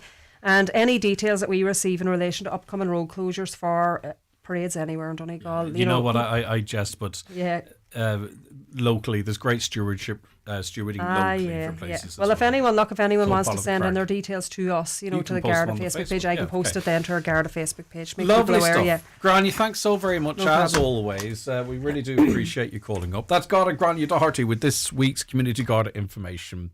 We'll be back with that item again after the 10 o'clock news next Tuesday. The Greg Hughes Show with Letterkenny Credit Union, powering your plans with fast digital loans. Apply online or through our app in minutes and get funds straight into your current account. Easy, quick and convenient. And our digital offering perfectly complements the friendly face-to-face service you know and trust. 2026 may be well underway, but don't forget about the old tax year. Log on to Revenue's My Account to check your end-of-year position and claim any tax credits you are entitled to. If you're due a refund, you'll get it within days. If you owe us money, we'll work with you on a payment option. My Account. It's quick, it's easy, and it's free. We love flying. I mean, we're always flying, we're birds. We particularly love flying from Shannon Airport, don't we? Well, no, it's very handy. Security's super easy. And tell them about the car park. So it's right outside the door, yeah. We fly south a lot, obviously, but you can fly to loads of great destinations in all directions from here. Oh, sure, now you can even go to Rome, Madrid, Frankfurt, loads. What is it I always say? Shannon Airport's the best place to fly from. Oh, it surely is. Getting married? BizPrint can take care of all your printing needs. Not just invitations, but save the date cards, order of service booklets, table cards, and so much more. See what's available at weddinginvites.ie or call 9177 955. Discover Derry, a city where the walls tell stories and everyone is welcomed like an old friend. Soak up the riverside buzz at Ebrington Hotel. Explore the city's museums where history comes to life around every corner. Spice things up over dinner at Imi. Then dance the night away at Sandino's. Here, you don't just have a good time, you have a legendary good time. Start planning now at visitderry.com. There are Mother's Day offers waiting this week at Dunn Stores. Raise a glass to Mum with selected rosé and sparkling wine, now 20% off. Pamper her with selected Cadbury Milk Tray, Dairy Box and Black Magic range, now half price. Or with our range of perfect bouquets, available in store from March 11th. Plus, save more with your 10 off 50 voucher. Dunn Stores, always better value. Terms and conditions apply. Voucher can be used on next grocery shop. Excludes alcohol. Please drink sensibly. Okay, I'm joined in studio by Derry comedian Max Roddy. Hi, Max. Greg, how are you doing this morning? Good morning, Donegal. Yeah, great to have you with us, and congratulations on this trajectory that you're on. It's crazy, Greg. Yeah. It is. Obviously, I've been a performer a long time, but I wrote a show 2 years ago, and that had one night. And then I wrote another show, and we intended that show Peter Pan, because I never grew up, was the joke, to have one night as well. We are on course for 24 shows across the UK. How does that happen?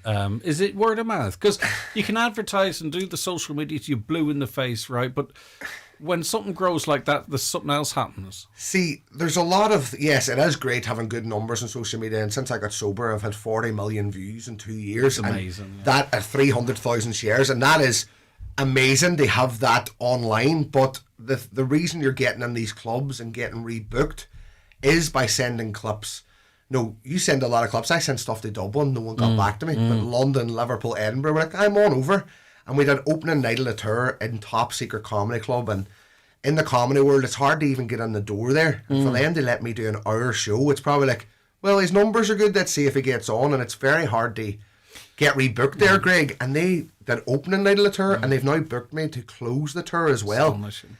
And they have pre-booked next year's tour without even a joke being wrote. So things, you have to prove yourself on the stages is basically where I'm at. What's that audience like in that club, or you know, some of the comedy clubs in inverted commas? Because it can be different. Say you get up on stage and on Green On, you get a sort of a mixed crowd. Yes. Those comedy clubs, you probably have comedians in the audience as well, and they're tuned a different way. Maybe are they more receptive? Are they more critical? And if you win them over, you've done a really good job, or what? Well, they say London is the hardest room. This is the pressure cooker rooms. Yeah. This is where you're looking around the wall. You're seeing Michael McIntyre. The night before I performed, who just hosted the Brits, Jack Whitehall. Oh, wow. The girl said to me in the sound check, no pressure. Jack Whitehall just headlined here last night. And I was like, but over there, Greg, I feel at home in these bigger situations. I always have. See, if there's 10 people in a bar in Derry, I get more nervous. But over there was 120 people came. And there was agents there. There was a mixed crowd. It's a very hard crowd to impress. And the fact that they rebooked me was above expectations. And they did that pretty much on the spot. 20 hours later. Well, that's on the spot. That's astonishing. If you're getting out within a week, you're happy. Yeah. 20 hours later, you're welcome back here anytime you want. And they say it's a 1 in 400 chance of that happening. Wow, fantastic. But none of this is phasing you. I mean, you're like, it must be your character. It's the Derry in you. I mean, you're enjoying it, but it's not like, I don't know how to describe. Can you feel it coming out of me? You can feel the passion. Yeah, but also to, you know, it's not. It feels like you feel like you've earned it as well. That you know you're good enough. Does that make sense? But you're not you're not cocky. Yeah, definitely not but cocky. You know, like you deserve do. it. Like, I don't know how to describe it. My younger years, Greg, from 9 years of age, I always talked about it. I got to watch Phoenix Nights. A bit too young to be watching it, and I became a show. Oh my God! I could talk about Peter Kay for an hour. We can forget about me. Yeah, well. He is a massive inspiration. Catherine Tate. I grew up with a house full of comedy. It's all we had on the TV. Yeah. And I mind saying 10, 11, 12, and I was doing the drama schools and theatres, pantomimes. I was with my mum when I was 12, and she always rolled her eyes. Mum, I'm going to be a famous comedian. She's like, "So a Derry mum." Yeah. All right, son, here, go up and do your homework. I have studied performing arts. I have been on stage and tours 17, 18, 19 years of age, and then I lost that, and that's where I openly talk about getting sober 3 years ago. Well, that's what I'm going to say. You're 33 now, still young, right? Yeah. But there seems to be a period of time between, you know, your dream and achieving that dream. I had a hiatus. So is that booze, is it? Yeah, I became an addict. Yeah. And it wasn't anything more than binge drinking and extracurricular activities when I drank, and it was affecting my career. No, I wanted to be a comedian when I was 19, but I was too busy running about trying to be one of the boys, put myself in the situation, and sort of got a grip on me in my early 20s. Why do you think that was? What was it in you that they got the claws in? Like, got out of that situation? No, but how booze and whatever got its claws into you? I don't sort of know when it happened. I often look back and go, I could have stopped at 21. Looking back, I was always the one who was put in a taxi or too much drink. He's fell asleep on the sofa. No, I had a problem, I think, from about 19. But you didn't need drink to perform. You didn't have social anxiety. You didn't need it for confidence, right? So that's not part of it. I always joke, Craig, and say, why give alcohol to a man who already has confidence? Yeah. So it was like, there's a thing I've learned. Some people just can't drink, and I just seem to. Doesn't get on with people. You know I treated every alcohol situation like it was my 21st birthday. Like, why are we not having more fun? And that's probably where the performer was. And what can happen? You can get two lads that can drink 5 pints and it doesn't fill the gap in their teeth. You wouldn't even know you had them. And then you get another who, they're all mates, they're all peers, and after the third pint they're starting to go, I'm starting to feel a bit wobbly here. Yeah. And I think that sometimes can feed into it. And you do that consecutive weekends, and next thing you know. Aye, and it's sort of, I realised... I'm not saying that's your story. No, of course, but I realised then it was holding me back. I hadn't been on stage for 6 or 7 years, and it was becoming a problem. Yeah. And getting sober, I'm very lucky that I had something that was there. The foundations of the teenage years was waiting for me. I'm very lucky. Some people don't get sober till they're 50. You just had to reconnect with that version of you. Reconnect with a passion and go, that was my... So when did you decide to go off the booze? 30 years of age. Okay, so I did 8 months, and then I started drinking again for 6 months, and then I got sober on the 19th of August 2023. So I'm coming up to 3 years. Congratulations. Thank you so much. It's a fantastic achievement. It really is. And it's just, I'm very lucky because some people get sober and they're like, what will I do? I went and wrote a show. I was like, let's go. Yeah. And I will move on to the show because also, too, there's a very special incentive going on at the moment, but just interesting because it might help other people. You then now are performing, though, in raucous situations with loads of booze present. You're okay with that? You've had to figure that out, haven't you? I have found and maybe happiness. That's worked for you.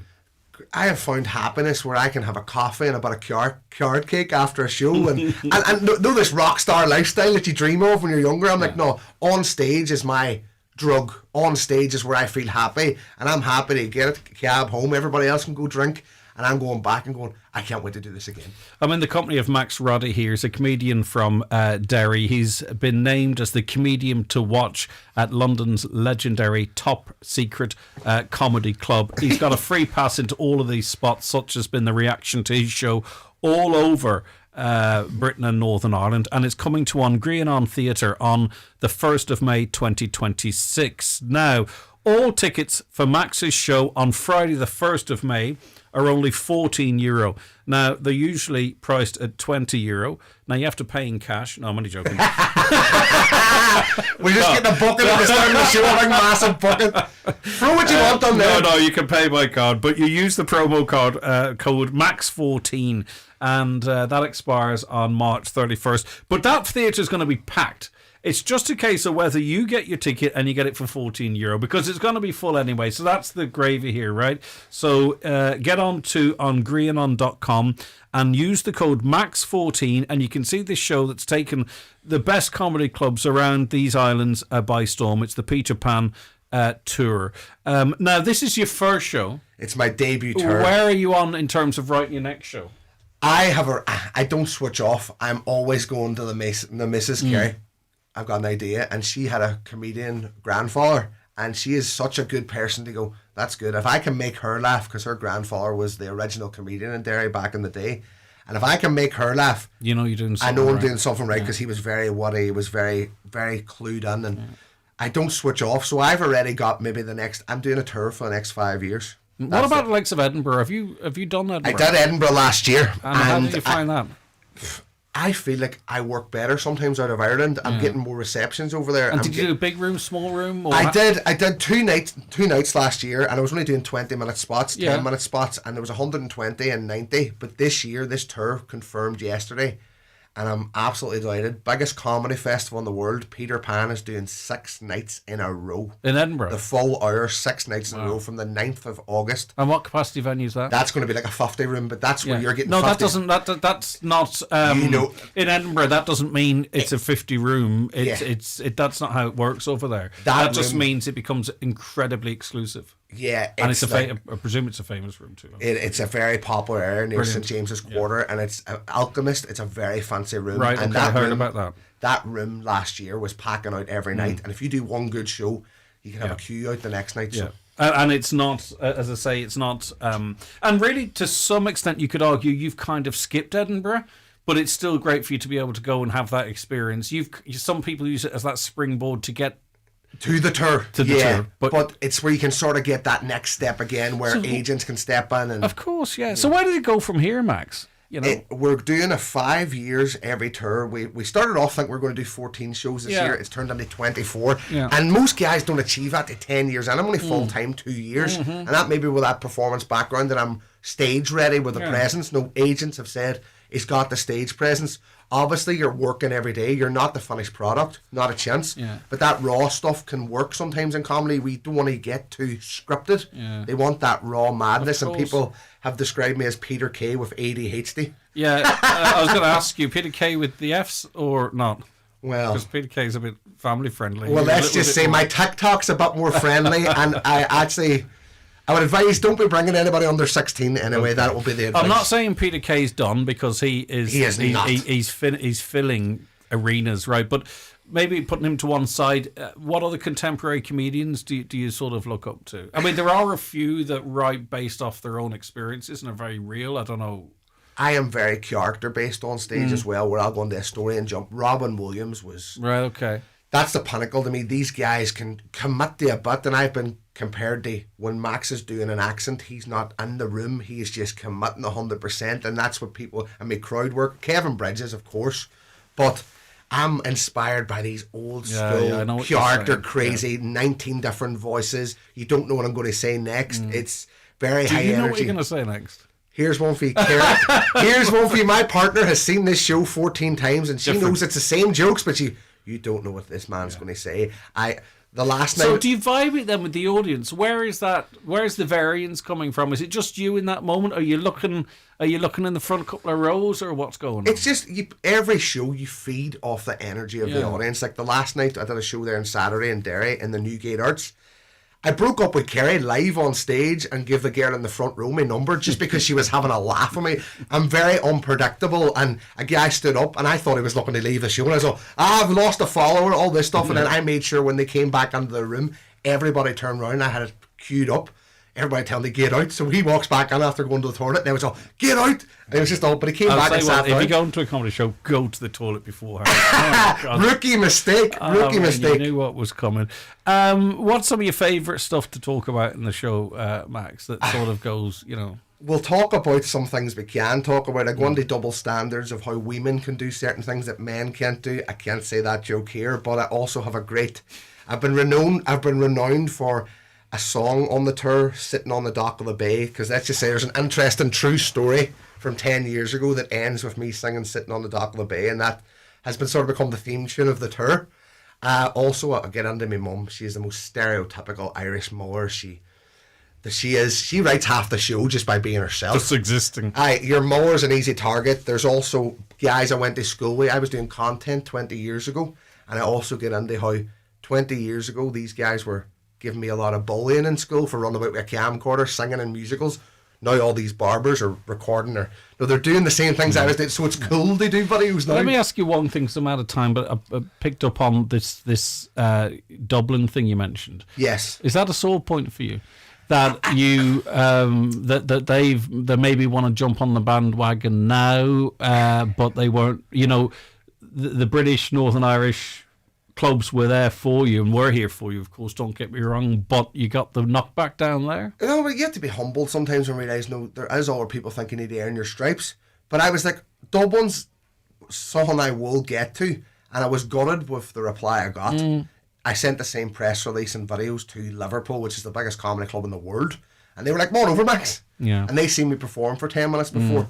So I do believe it can be, who is this guy? We've never seen you on stage. I just think there's a little, and we see it in different areas of society, I think there's a little group, and you're not getting into that group, because next thing you might take my slot on TV, whatever it might be, But London, Liverpool, I think we're going to be okay. Yeah. Happy days. Max Roddy presents the Peter Pan Tour, and it's coming to An Grianon in Letterkenny on the 1st of May 2026.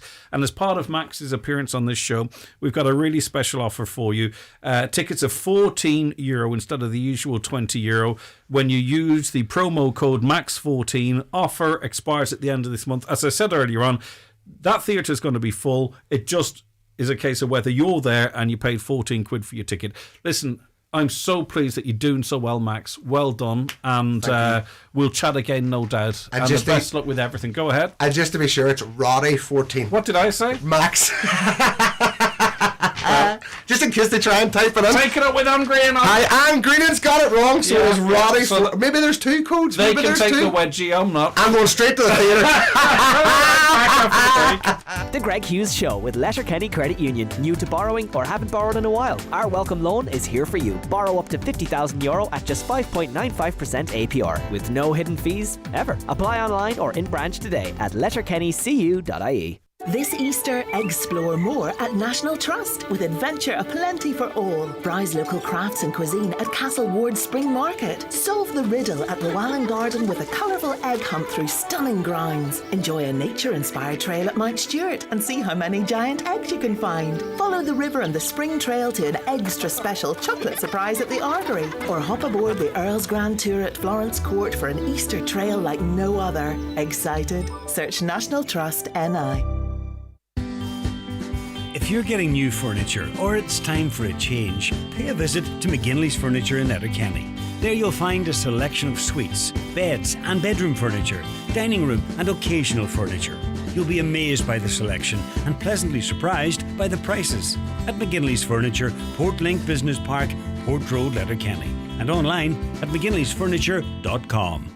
Genesis Clinic Gudor, introducing Purasomes and Secret RF Microneedling, an advanced skin treatment that combines radiofrequency energy with microneedling to lift and tighten jowls and neck, minimise wrinkles and scars, and improve tone, texture, pigmentation and redness. Also offering PDO thread lifts, dermal fillers, skin boosters and laser treatments for hair, rosacea, acne, ageing and all skin conditions. Contact Mary Ferry, your aesthetic practitioner at Genesis Clinic Gudor, 07495 32575. For used cars you can rely on, discover iMotors' best selected, best quality and unbeatable value across the Northwest. Every vehicle is carefully chosen to give you confidence on every drive. Visit iMotors Drumkeen or Malin. Browse anytime at imotors.ie. From hatchbacks and SUVs to family cars, every car is ready for your next journey at iMotors. iMotors, fearless generation. Highland Radio weather updates with McElhinney's. Find the perfect outfit for any event this season with our extensive collection of occasion wear for women and suiting for men. Explore more in-store or shop online at mcelhinneys.com.